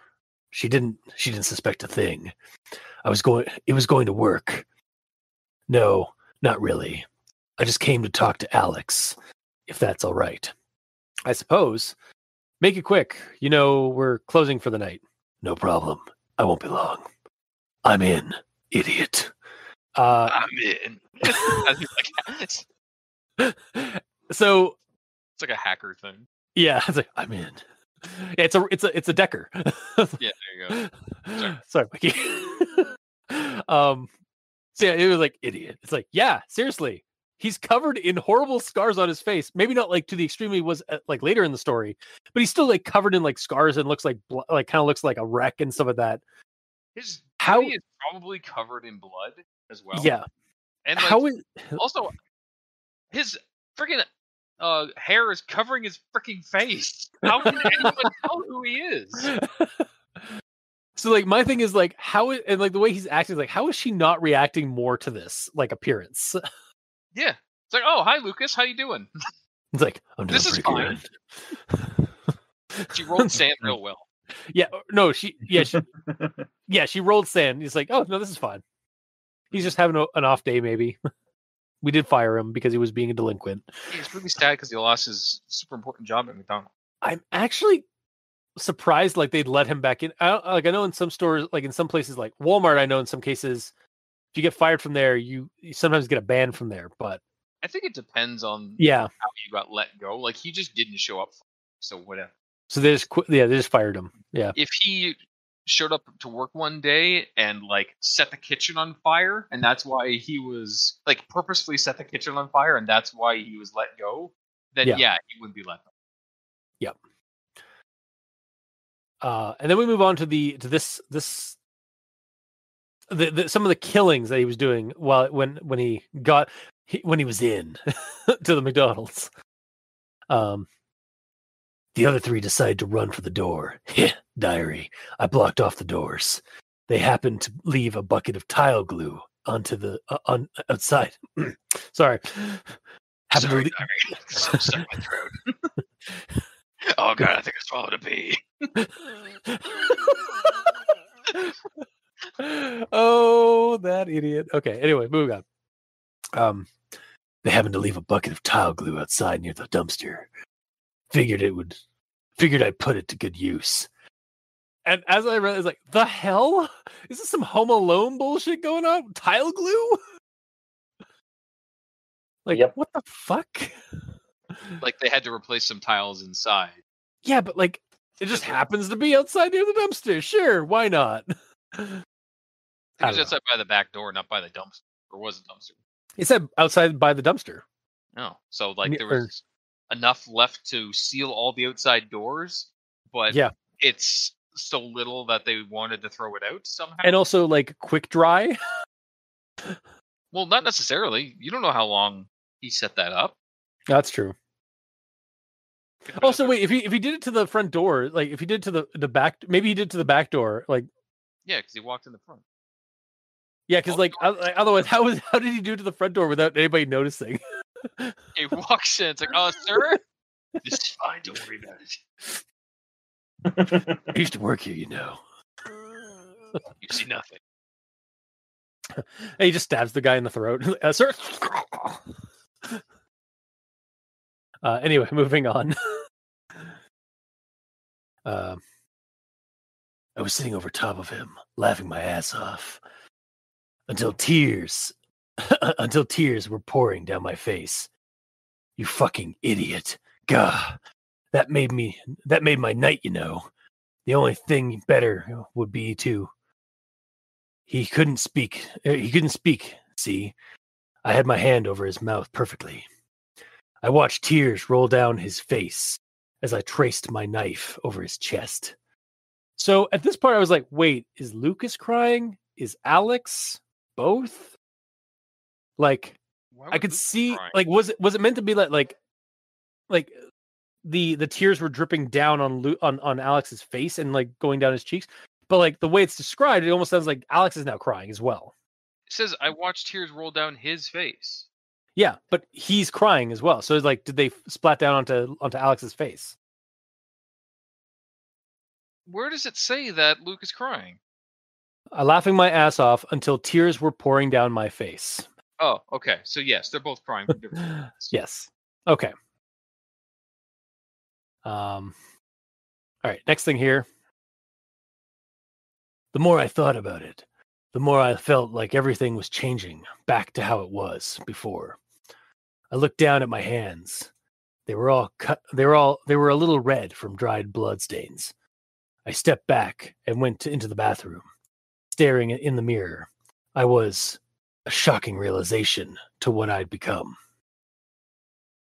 See, this is why I was confused earlier about the crying situation. There seemed to be a little inkling that the sane part of him was in there somewhere in his head screaming, but I couldn't tell if it was that was going on, like with the whole crying, because like why is he crying and then why is also Alex Alex crying? Maybe it's because like a bit of him is starting to like kind of poke out a little bit, or if it was just kind of like poor grammar. No, like before. Multiple Yeah. times in the story, he said he laughs until it hurts. Fuck, you're right. Yeah. Yep. That's probably it then. I'll just move on. I just now noticed that my eyes were half shut. It's been weeks. She looked at me. God damn It's it. been 4 weeks since I looked at it. There you go. It's been it's been weeks, diary. I haven't slept in weeks. So at this point, I was like, another title for this story could be The Derplin Sleep Experiment. I was going to mention that. Damn it. I'm sorry. That was good. I beat you to it. It's okay. But speaking of, mhm. I don't fully remember the effects of what happened during the Russian sleep experiment. What happened in I don't know. They gassed a room full of people with like a gas that would not kill them because it would still mix with the oxygen, but it would keep them awake, and they stayed awake for days past what was normal, what would be normal for the human brain, and Yes. it drove them insane and like psychotic and stuff like that. And then What like I'm this, getting at yeah. is, are the effects the same as I almost said Jeff, as Luke here, where like he's you know what, kind of, a murderer? yeah, With, like, maybe like himself and everything. yeah, maybe Jeff, when he like confronted Lucas, had like a secret like gas injection or something like that he like did when he was like I'm not saying that at all. What I'm saying is, are the effects of both similar? The gases used in the Russian sleep experiment, as far as I remember, which is nothing, is just to keep them awake, and the effects that happen to the subjects, them becoming weird murderous creatures, is just because they didn't sleep. And Luke is becoming a murderous creature just because he's not sleeping. That fact alone is that basically the same sort of thing. Like, does that track? That if you don't sleep, you just turn into a crazy killing machine. I mean, you do get more agitated. You start seeing things. Your brain is like being overclocked. Though eventually you will die if you don't sleep. Yeah, he probably should have died by now. Like your brain will literally leak out of your ears. Like it's that bad. Really? Like after a couple, only after a couple of days of like not sleeping. If you physically cannot sleep, your brain will just kind of overheat and turn to mush. That's concerning because like I have problems with insomnia every once in a while. And, Yeah, like, it's I go a day sometimes without sleeping. and that's fine. Like a day or so is fine. Like it's with like a week or so. I think it's like within a week you would die. I was gonna say, when you said 2 days and your brain leaks out of your ears, I'm like, never sleeping. Always sleeping all the time now, always sleeping. Yeah, no. Recording, going back to sleep. Yeah, no. I actually heard that on there's a podcast called Podcast at Ground Zero where they talk about like post-apocalypses and apocalypses and stuff, and they were talking about the sleep apocalypse.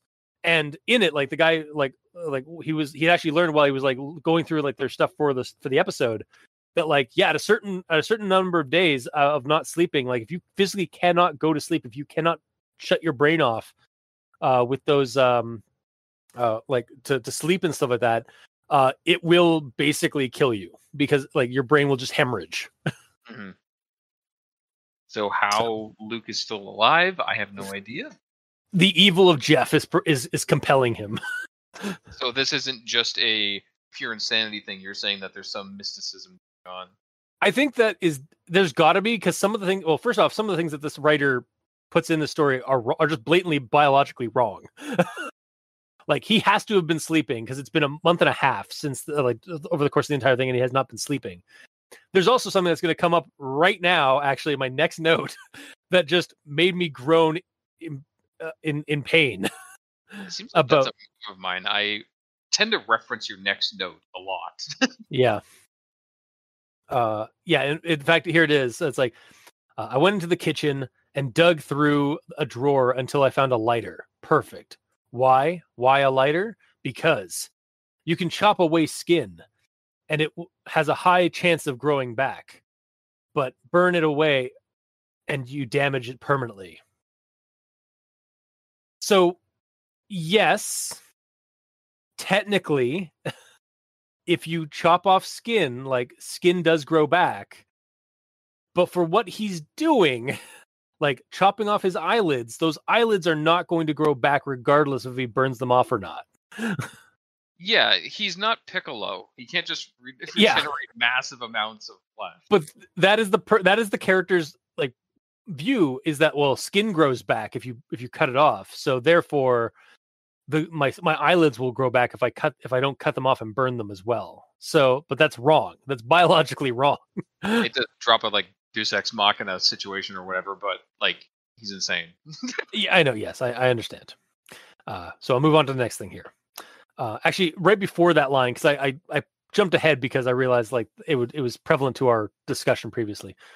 But the next one I have here is it's strange to think how much time has passed. Despite everything I've already done, the house looked like nothing had ever happened. There were no bloodstains, no dead cops. They clean up nicely.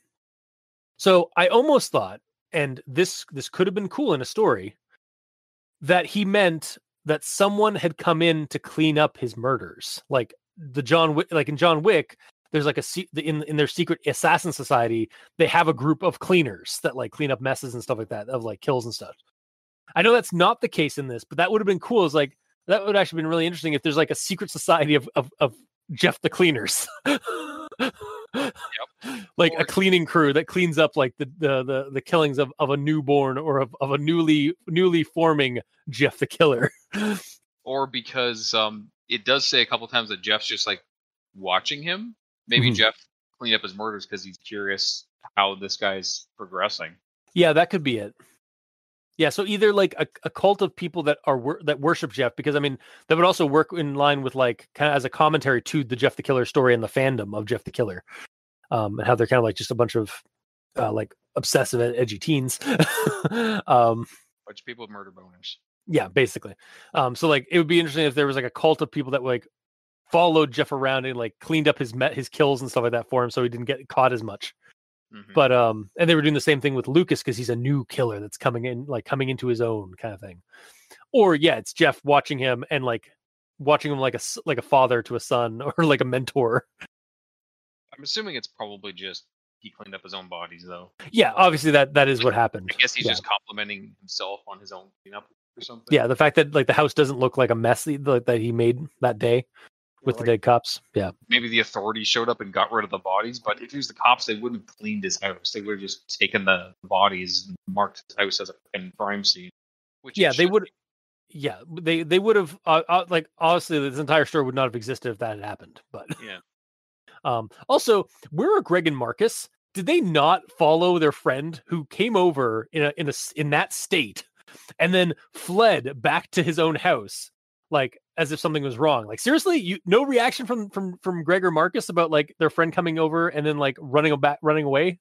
Like they don't even respond to him showing up looking like a freaking like a horror monster. Yeah, that's true. Yeah. Again, I just like Derplin, man. Like they have no skills. They have no ranks in perception whatsoever. Yeah.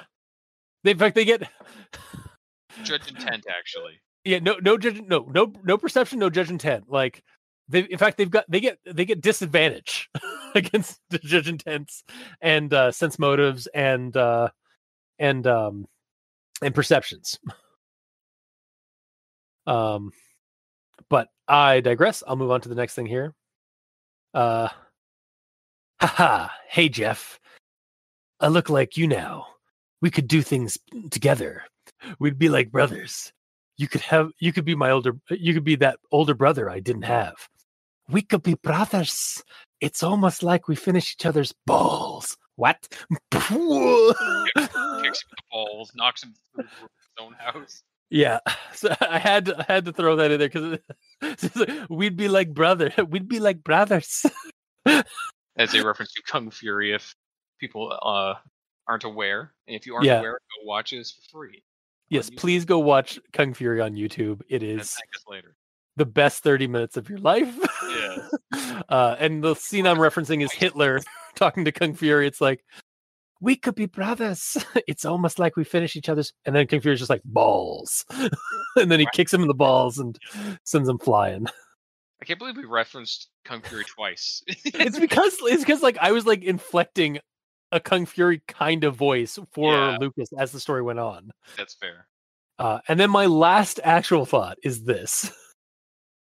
I licked my lips, shuddering as the familiar taste of iron coated my tongue. What lips? You just cut them off a few paragraphs ago. Yeah.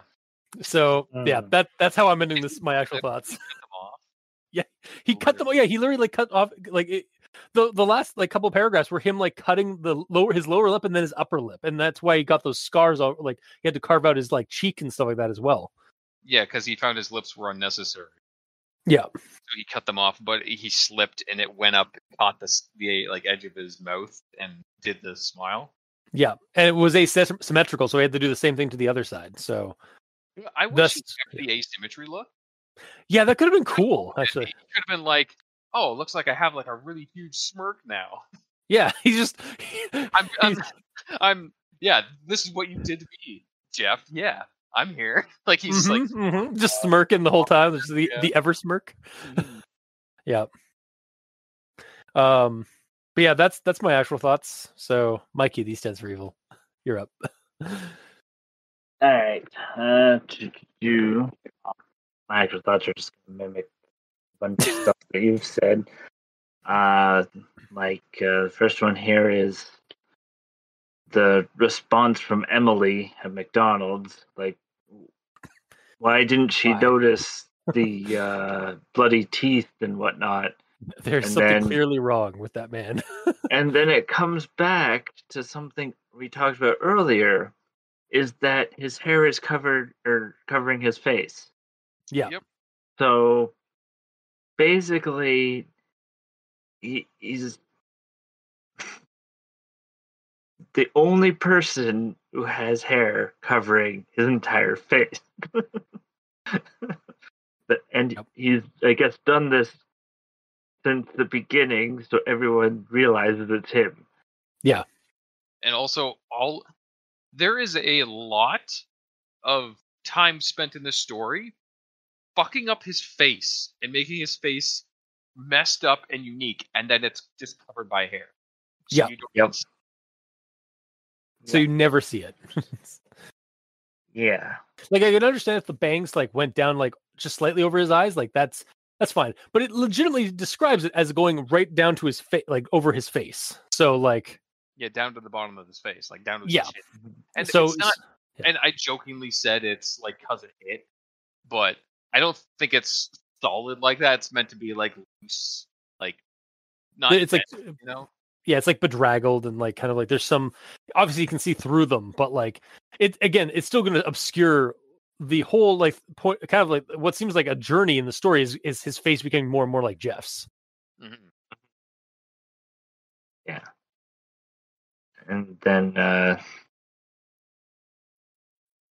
the other thing is sort of about the same thing, which is like, why does Greg let him into the house later on? Like, yeah, like, and the quote here is, he came to a few seconds later and realized it was me. Goody, which meant he also opened the door and let me in. What?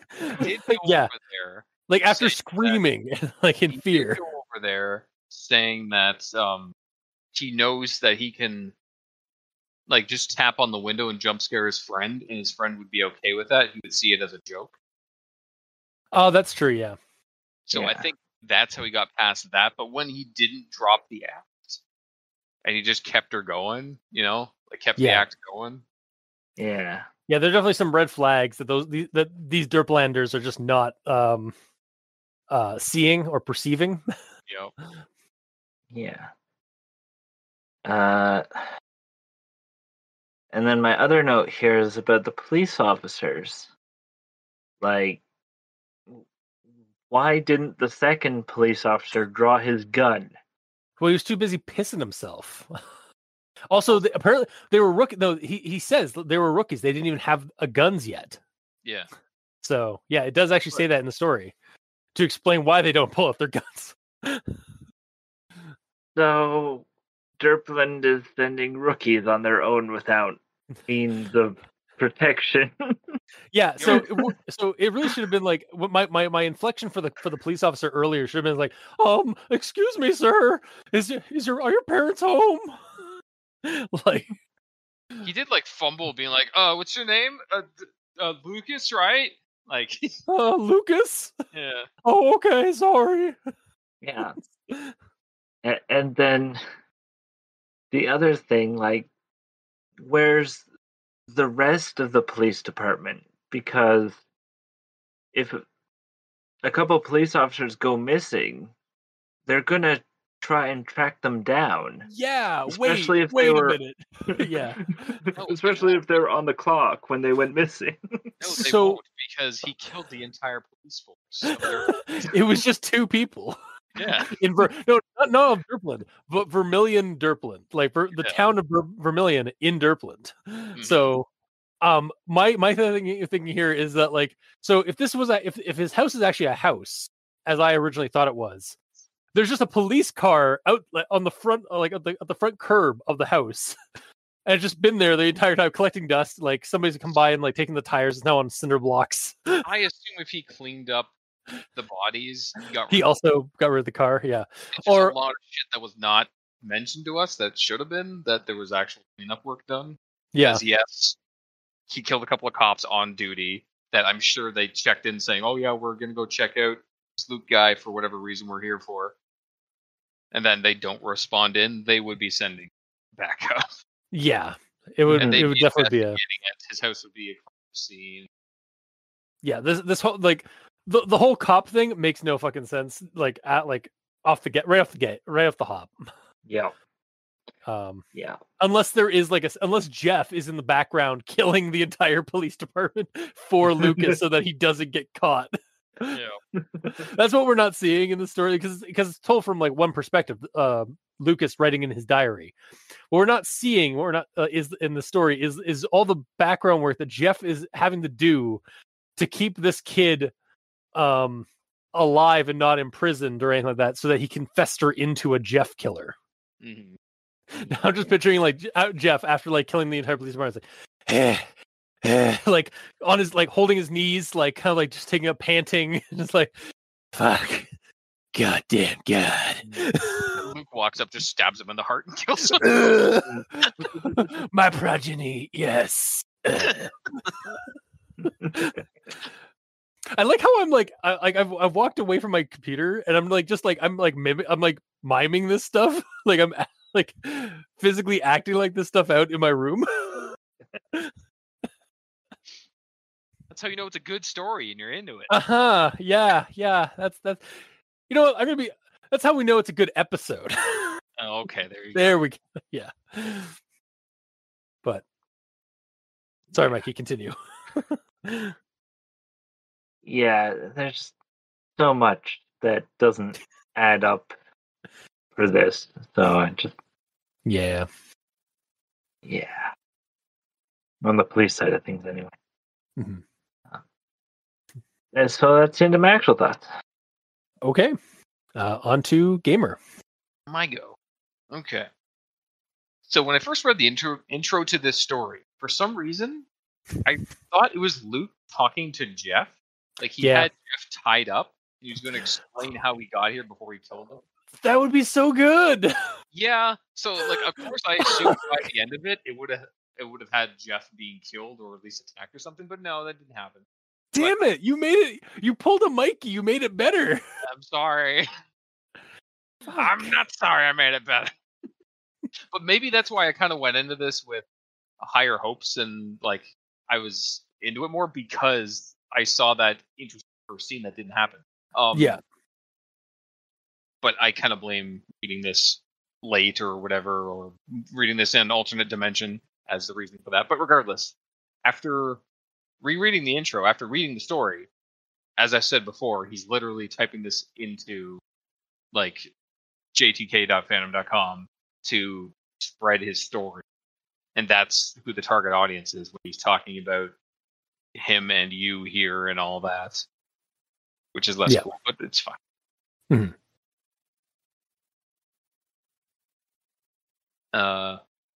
Next quote. It's my birthday, January 13th. Finally, I love it when my birthday falls on a Friday. Everyone calls me cursed. It's great fun. It's a shame I had to work as well. I have a feeling that you would have the same thought if yours was on the 13th. Shut up. It isn't 13th, right? No, it isn't. Yeah, but you. I wish it was.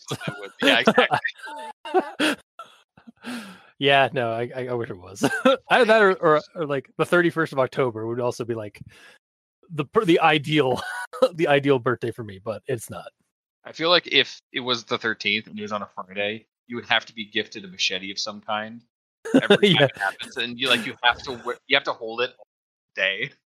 I feel like every time, like every birthday, like at from a certain age on, I get more and more like more and more of the Jason Voorhees costume. Yes. Only on the Fridays though. Yes. Mm-hmm. And the last part would be the mask, probably, right? Capital. No, the last one would be like, and now we're gonna have your baptism at Camp Crystal Lake. Sorry, and then they just drown me. That took a long time, but that was fun. It was a long con. Yeah, really. That's what happens when you have frenemies. Mm-hmm. That are also your parents. If that's just doing that. I don't know why, but that was so much funnier. Like that delivery was really funny. Okay, I'm moving on. Yeah, continue. I worked late tonight, so that's why my entry's late. Oh, I forgot to log my time. It's 11:55 p.m. Hee. Sorry about that diary. Where was I? Oh, right, the trash. So, I'm not one to diary, but is that how it's done? Like you're actively talking to the diary, like it's listening to you, like it's a person? When I've done journal entries and like those kind of entries and stuff like that, I haven't, but I think I'm pretty sure like it probably is like depends on the person. Because like depends on like say dear journal, like the whole dear diary thing. Dear something is as if you're writing an actual letter to someone, saying like, dear cultist, I don't want to do Jeffuary next year. And I sent that in the mail, Yeah. Nice. Very subtle. That was just an example. Yeah, of course, yes. But like I think honestly it's what I was trying to reference is like it's the format. I think like maybe some people like because it's this kind of format, like maybe I do need to like talk to my like pretend like I'm talking to my diary kind of thing. I suppose I just don't know it well enough to know if this is. So I didn't mean to cut you off. I was just agreeing with you. Oh, it's fine. You can cut me off. Okay. Okay, this part is when he's about to be murdered, which you kind of talked about, but you didn't directly mention this. He pressed the cold steel against my throat, and that's when my brain clicked into place. Oh, sorry. I should mention, instead of just saying this is when he's about to be killed, because a lot of people are killed, this is when Luke is set free by Jeff and not killed. Yeah. He pressed the cold steel against my throat, and that's when my brain clicked into place. I'm about to die. He killed Cameron, and he's gonna kill me. Oh my God! Yeah. Wow. Like, yeah. The best worst movie. We need to watch it again sometime. No. I have it on Blu-ray. Oh God, how dare you? You want extra fidelity for that kind of movie? Yes. All right. I guess I won't judge. We've already established that I'm a trash goblin. I mean troll. Because in Troll 2, they're actually goblins, not trolls. Yeah, because the town is Nilbog spelled back. That, and also the movie was not originally supposed to be titled Trolls. It was they used Trolls 2 as a marketing thing to get to leech off of the success in quotes of Troll 1. How can they get away with that, by the way? Italian filmmaking 101. Okay, cool. All Because right. it was also it was an Italian film, a film American Italian production. Mm-hmm. Regardless, yeah, continue. Sorry. Yes. So, either way, he starts going nuts. He decides to get a white hoodie. Like, he uses a knife to defend himself. He doesn't sleep. Like, this is him in his house. Yeah. Just trying to protect himself. I'm like, so at that point, I'm like, okay, well, he's clearly just gonna become Jeff. Like, he chose Jeff's outfit by chance. He's using a knife for defense. Like, Yeah. going I like crazy, how trying to kill. Like, it's, I don't know. I wasn't really into it when I'm like, oh, he's just gonna be a Jeff now. Cool. yeah. We need more of those. I like how this was not an origin story for Jeff, but also an origin story for Jeff. Yeah. It's an origin story for a Jeff. It's not Jeff though. It's Neff. No, yeah, it's Neff. Yes. Killer. Neff the killer. Oh man, wait, did Jeff not kill Lucas because his name started with the first part of Jeff's brother's name, Lou? That's a stretch. It is, but I was like, At the point, did he just say his name before? yeah, he said it. Yeah, he said his name was. Yeah, he was very nice. Honestly, like I was like thinking because we were talking about last week where like Jeff the Killer, or it was the one where like Jeff returns where like he went after the woman because she was a Karen to him basically, like she was a bitch to him. So we were talking about that in that one episode. So like I was thinking that this was also a case of like Jeff befriends this guy because he was nice to him. Mm-hmm. But yeah, I don't know. I don't think that's necessarily the case. I think that was something just postulating about it.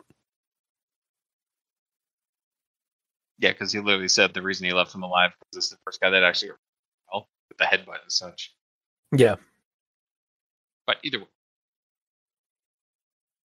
So the cops show up to his house, to Luke's house.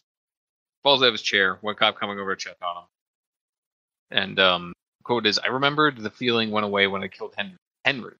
Such a beautiful joy took its place." And then the cop says, "Hey kid, you all right? We can call an ambulance." His hand clutched his throat. Jeff hadn't quite won yet.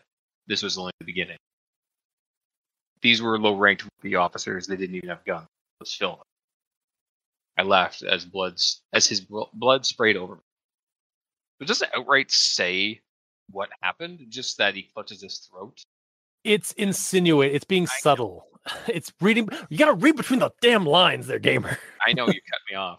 I'm sorry. and Luke's like being sprayed with blood, so like it's assumed that he slit his throat, but it doesn't say, so it felt kind of weird. It really doesn't. Everything else is so graphically described about how everything is happening specifically, and this is just like he clutched his throat and he stopped talking, and then I'm covered in blood. This is the one where it's not. Okay, I'm gonna sit here and be angry at you right now for that. Okay, that's fine. I actually went to the other side of my room and just in the corner. Stay there. Are you in the nook right now? Is that where you are? No, I'm in the angry corner. I'm in the review cultist hates the gamer corner. Oh, so there's a nitpick nook and an angry. No, I'm in the cultist corner. That's it. Oh, okay. Yeah. The show we were gonna do, wasn't it? It was at one point. Yes. Anyways, moving on. Yes. I actually kind of mentioned this one. Actually, like how the font gets bigger in the one entry. It's like he's getting more excited. That's at least how I viewed it. I think the font size only jumps up once, right? It's not gradual. Yeah, I think it's very subtle. Like, I almost missed it. I'll be honest. Yeah, looking at it, I think it only jumps up once.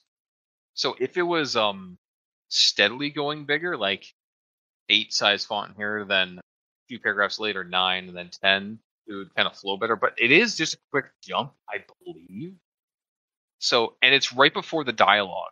So it might be because that was typed up in a different program, and this wasn't reformatted. It might actually be accidental. Maybe. But as an idea for it, if it actually was meant to be like that, that would be cool. But now, the more I'm looking at it, the more I think it's put it in the grammar section. Here we go. We can never escape the grammar section. No. That's the two things about it. We all tolerate it, and we can never escape. Yes, it is the cosmic horror of our show. Yes, it is. To quote Thanos, it is inevitable. And yeah, my next we kind of brushed on is just how like he's getting away with all these murders, and like there's no cops trying to like find him out or anything like that, and he's not trying to cover everything up. He has no right to get away with all this shit. Yeah, except that they're in Derpland, so I know, but that's not an we gotta stop making excuses. Because like as Mikey said, first 2 kills were cops in his house. Yeah. And then when the cops show up to like check on them, Luke's not there. Oh no. And then they do forensics and they find that Luke probably did it. It's like, oh well, okay, I guess we won't go after him though. I hate those 2 cops anyways. Yeah. I don't know. Weird. Those rookie cops were just 2 days of retirement. What? Wow, nice. That's confusing. Anyway. It's Derpland. What do you expect? Yeah.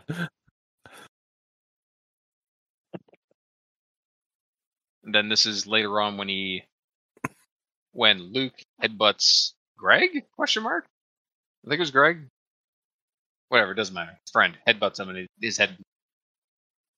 I slammed my forehead into his, split my head open. The blood poured down my face. My blood. When was the last time I bled? It smelled great. So he like very recently has like cut up his face quite bad and like he heated a blade or whatever, but I'm sure he still bled from that. Feeling kind of woozy.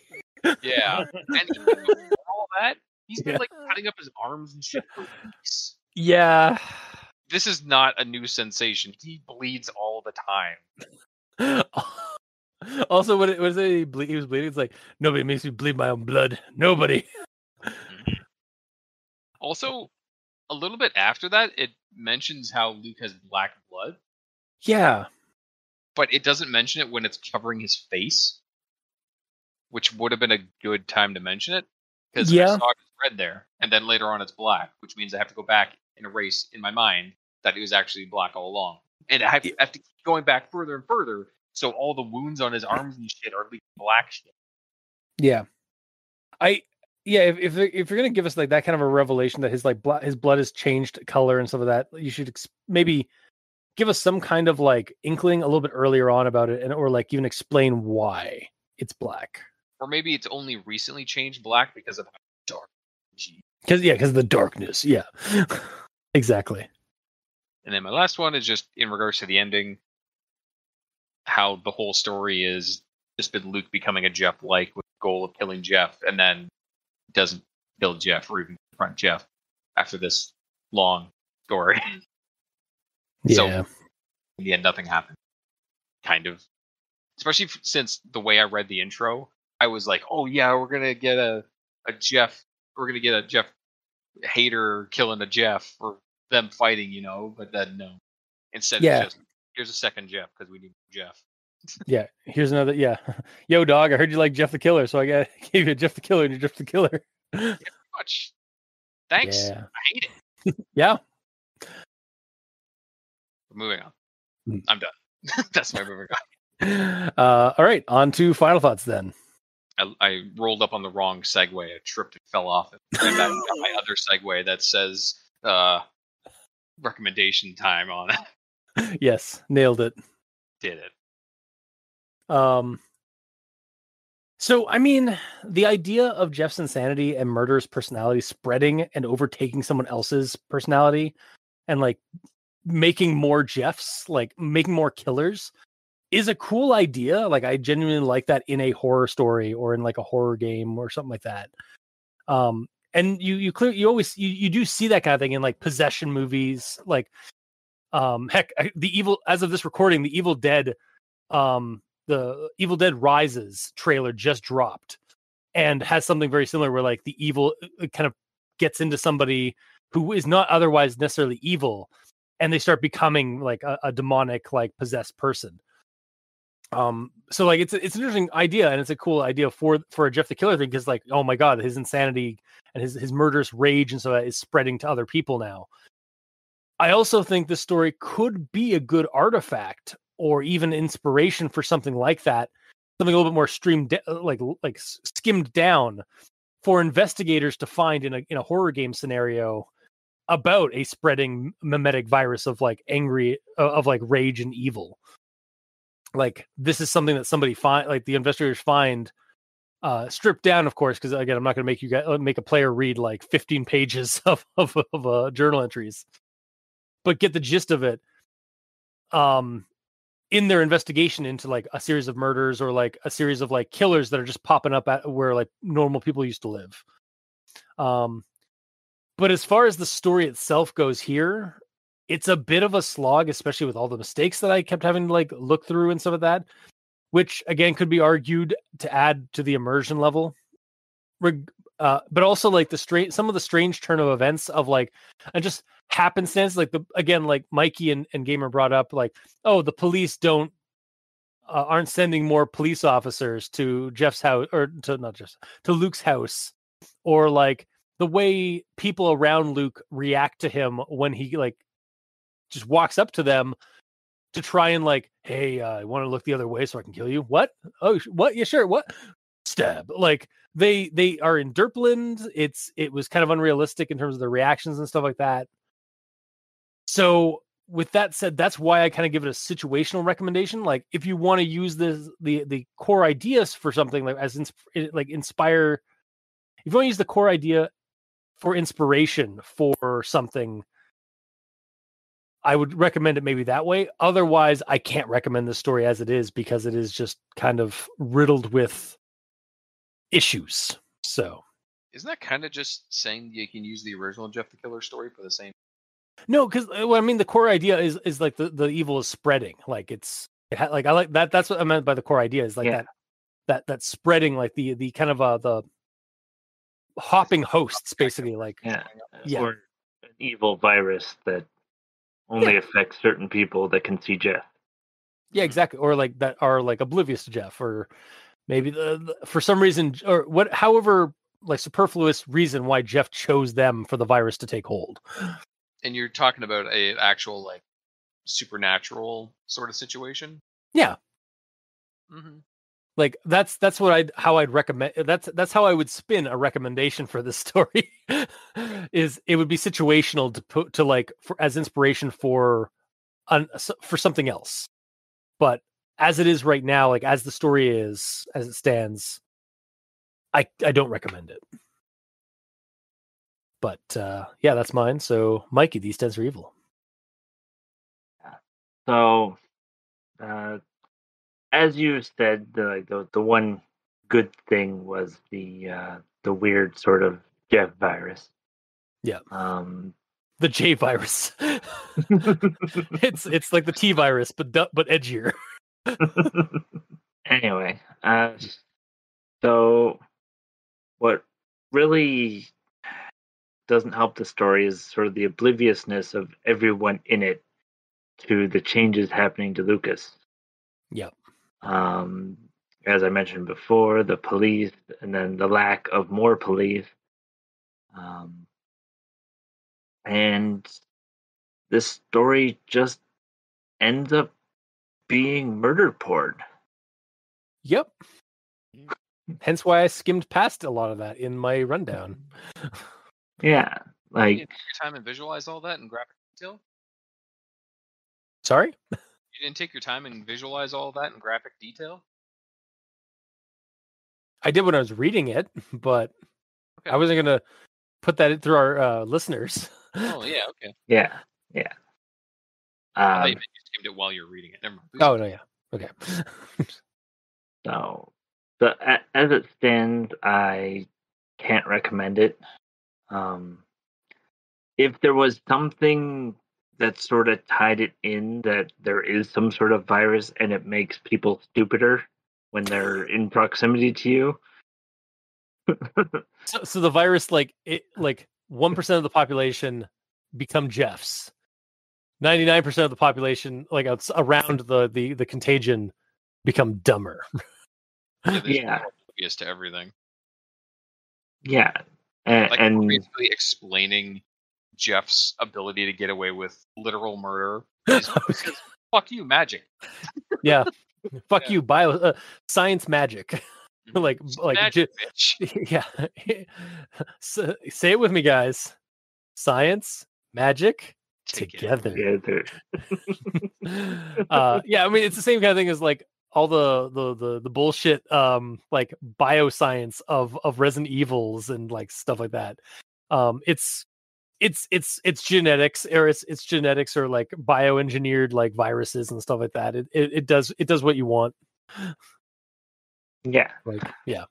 But if there was just some explanation or something hinted at that tied it in so that you realize, okay, well, that's why the second police officer froze and didn't do anything because he was affected by this. And that's why the people that know him recognize the voice and don't realize that he's changed and whatnot.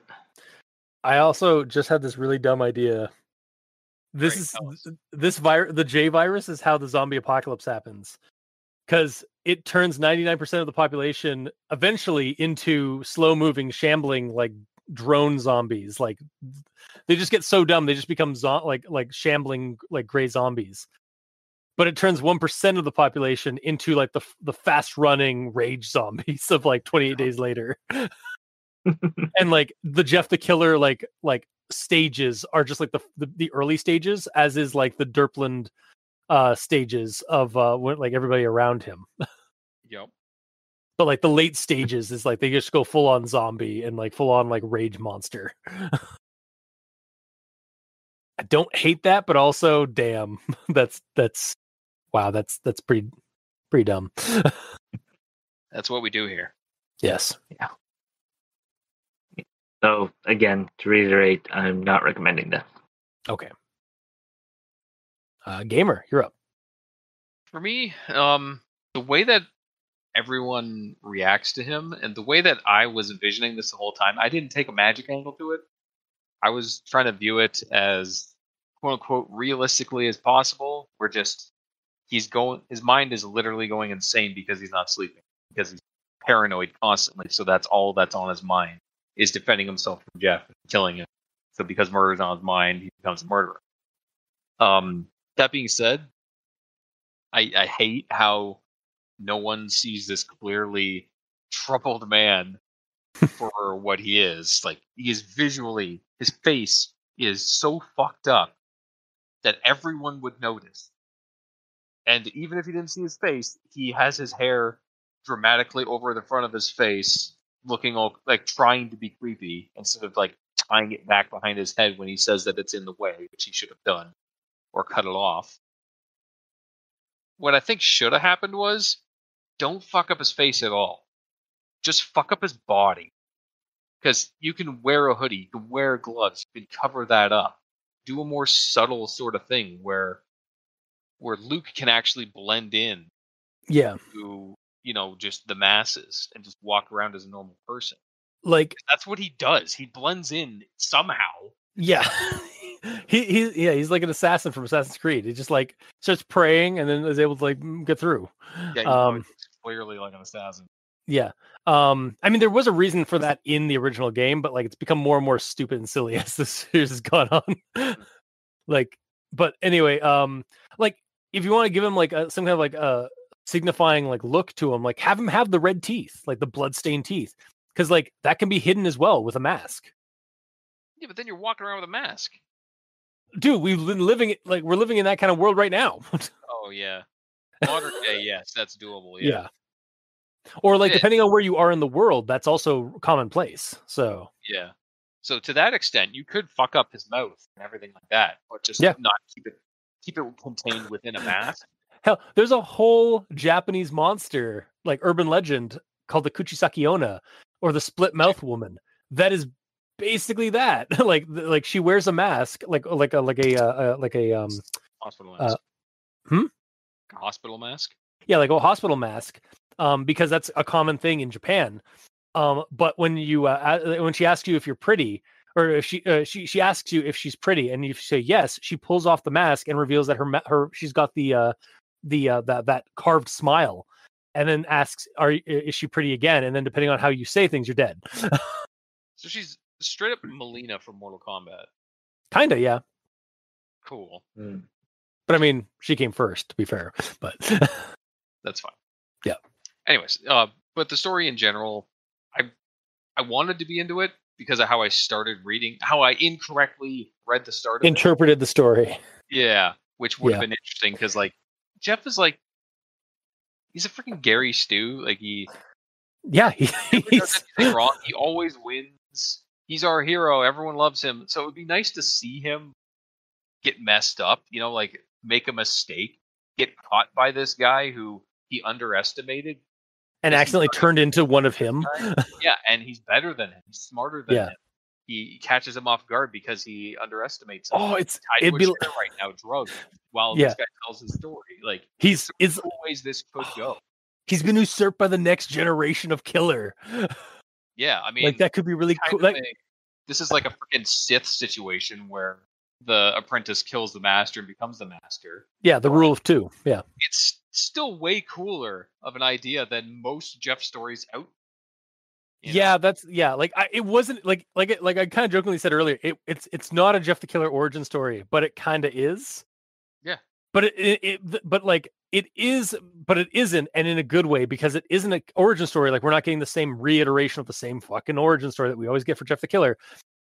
We're getting the advent of a new Jeff Killer type character. And like, even if you want to do a 1-to-1 sort of thing, like have it where like at the very end, Luke's saying like, "What's my name?" and then Jeff's like, "Luke," and then he's like, "No, it's Jeff," and then he kills him. Like he's been the new Jeff the Killer. Yeah, like that's how Jeff's the same. Anyways, you can't tell. Yeah, exactly. Again, like by the end, like he basically became like I didn't comment about it, but like by the time like he carves out his face, is like, and now he has become Jeff the Killer, destroyer of worlds. Like he's become pale skin. Yeah, he just doesn't have the pale skin, but like I'm sure that'll happen eventually or something. But he has everything else. He has the white hoodie, the black pants, the knife, the long dark hair. He's fucked up way more though. Yeah, he's way more fucked up. But that's kind of like different iterations of like the Joker. You know, they're all different. They're not all exactly the same. Also, this is very in line with Jeff the Killer stories that we've read in the past, because we've had like the Joker style Jeff the Killer, we've had a Two-Face style Jeff the Killer, and now we have this more fucked up like Scarface Jeff the Killer. Mm-hmm. That being said, that is my headcanon that I made up accidentally. Yes. That I wish was actually a thing instead of what we got. Because what we have, I'm not into the actual story that's here. It's gore porn. Yeah. It's just another Jeff. At first, I was more accepting of the character because at least he was looking a little different. But the worse he got, the more he was just a 1-to-1 copy of Jeff. Yeah. Well, gamer, you know what you have to do. What? You have to take that headcanon of yours, and you have to make that a reality. You have to write that story. It'll be cathartic because by the end, Jeff will have been killed. There'll be a new Jeff, but the old one will be killed. Are you saying the first story that I should write should be a Jeff the Killer story? Yes. Yes, that's exactly what I'm saying. Hell no. Oh, hell no. But anyways, yeah, like the world is bad enough with one Jeff. We don't need two. Is the long and short of this, you know. The whole hook of the story is that Luke is becoming a monster to fight Jeff. Not only does that not happen, it's left as a cliffhanger. Yeah, I was kind of like entirely different follow-up story. God, they're better. Oh man, there better not be another one. Because like I'm reading through this, I'm like, okay, they're gonna fight. They're gonna fight. Why is the scroll bar getting so close to the bottom? They're gonna fight. Why is it over? Gamers in the schoolyard just like going fight, Fight, fight, fight, fight, fight, fight, fight. and then Mr.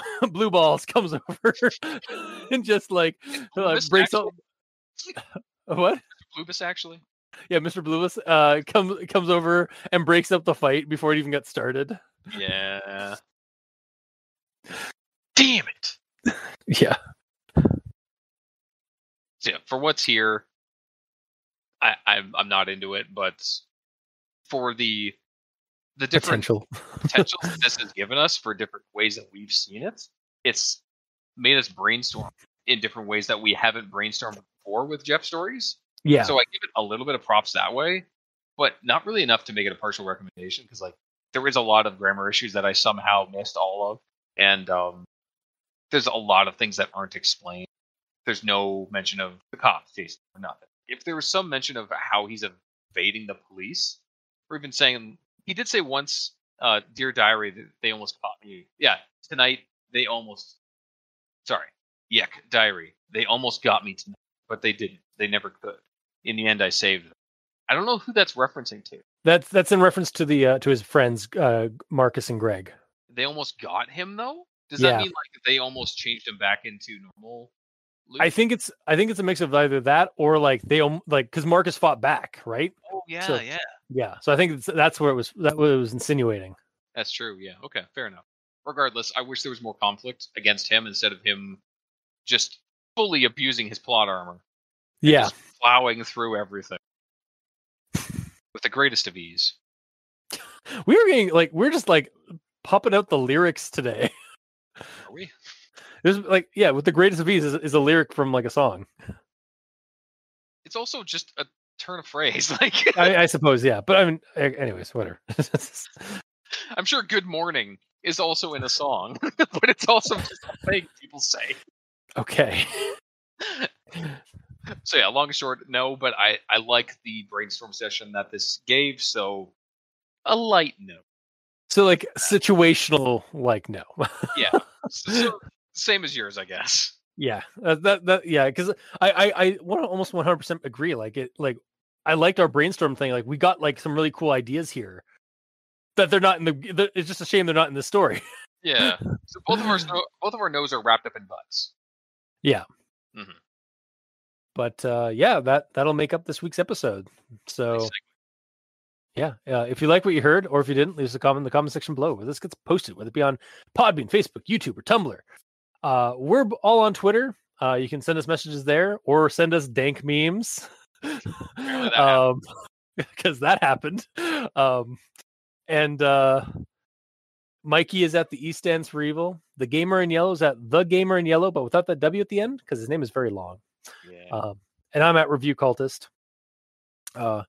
You can also send us emails at aldenterigamortis@gmail.com. That's ALDENTERIGAMORTIS@gmail.com. Where you can also leave us suggestions for other creepypastas, SCPs, spooky things. You creep it, we'll peep it. Yeah.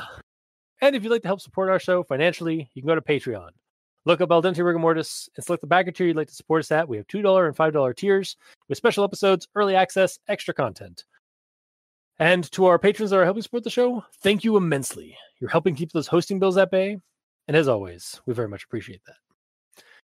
And to our listeners and the authors of these stories, thank you immensely. Because without your listenership, it'd be like screaming into the void as we descend into insanity, as we've been infected by a Jeff virus.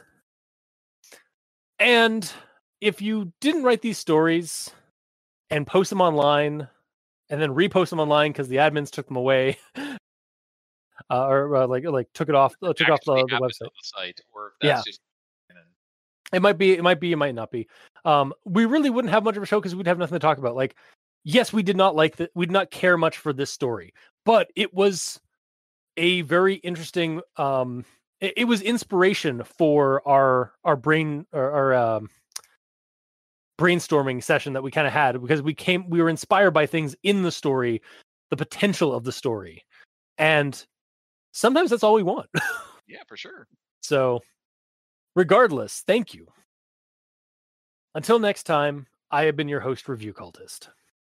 I'm Mikey. The E stands for evil. And I'm the gamer in yellow. And this has been Al Dente Rigamortis. Sleep well. And go to sleep. He says good night in this one. And good night.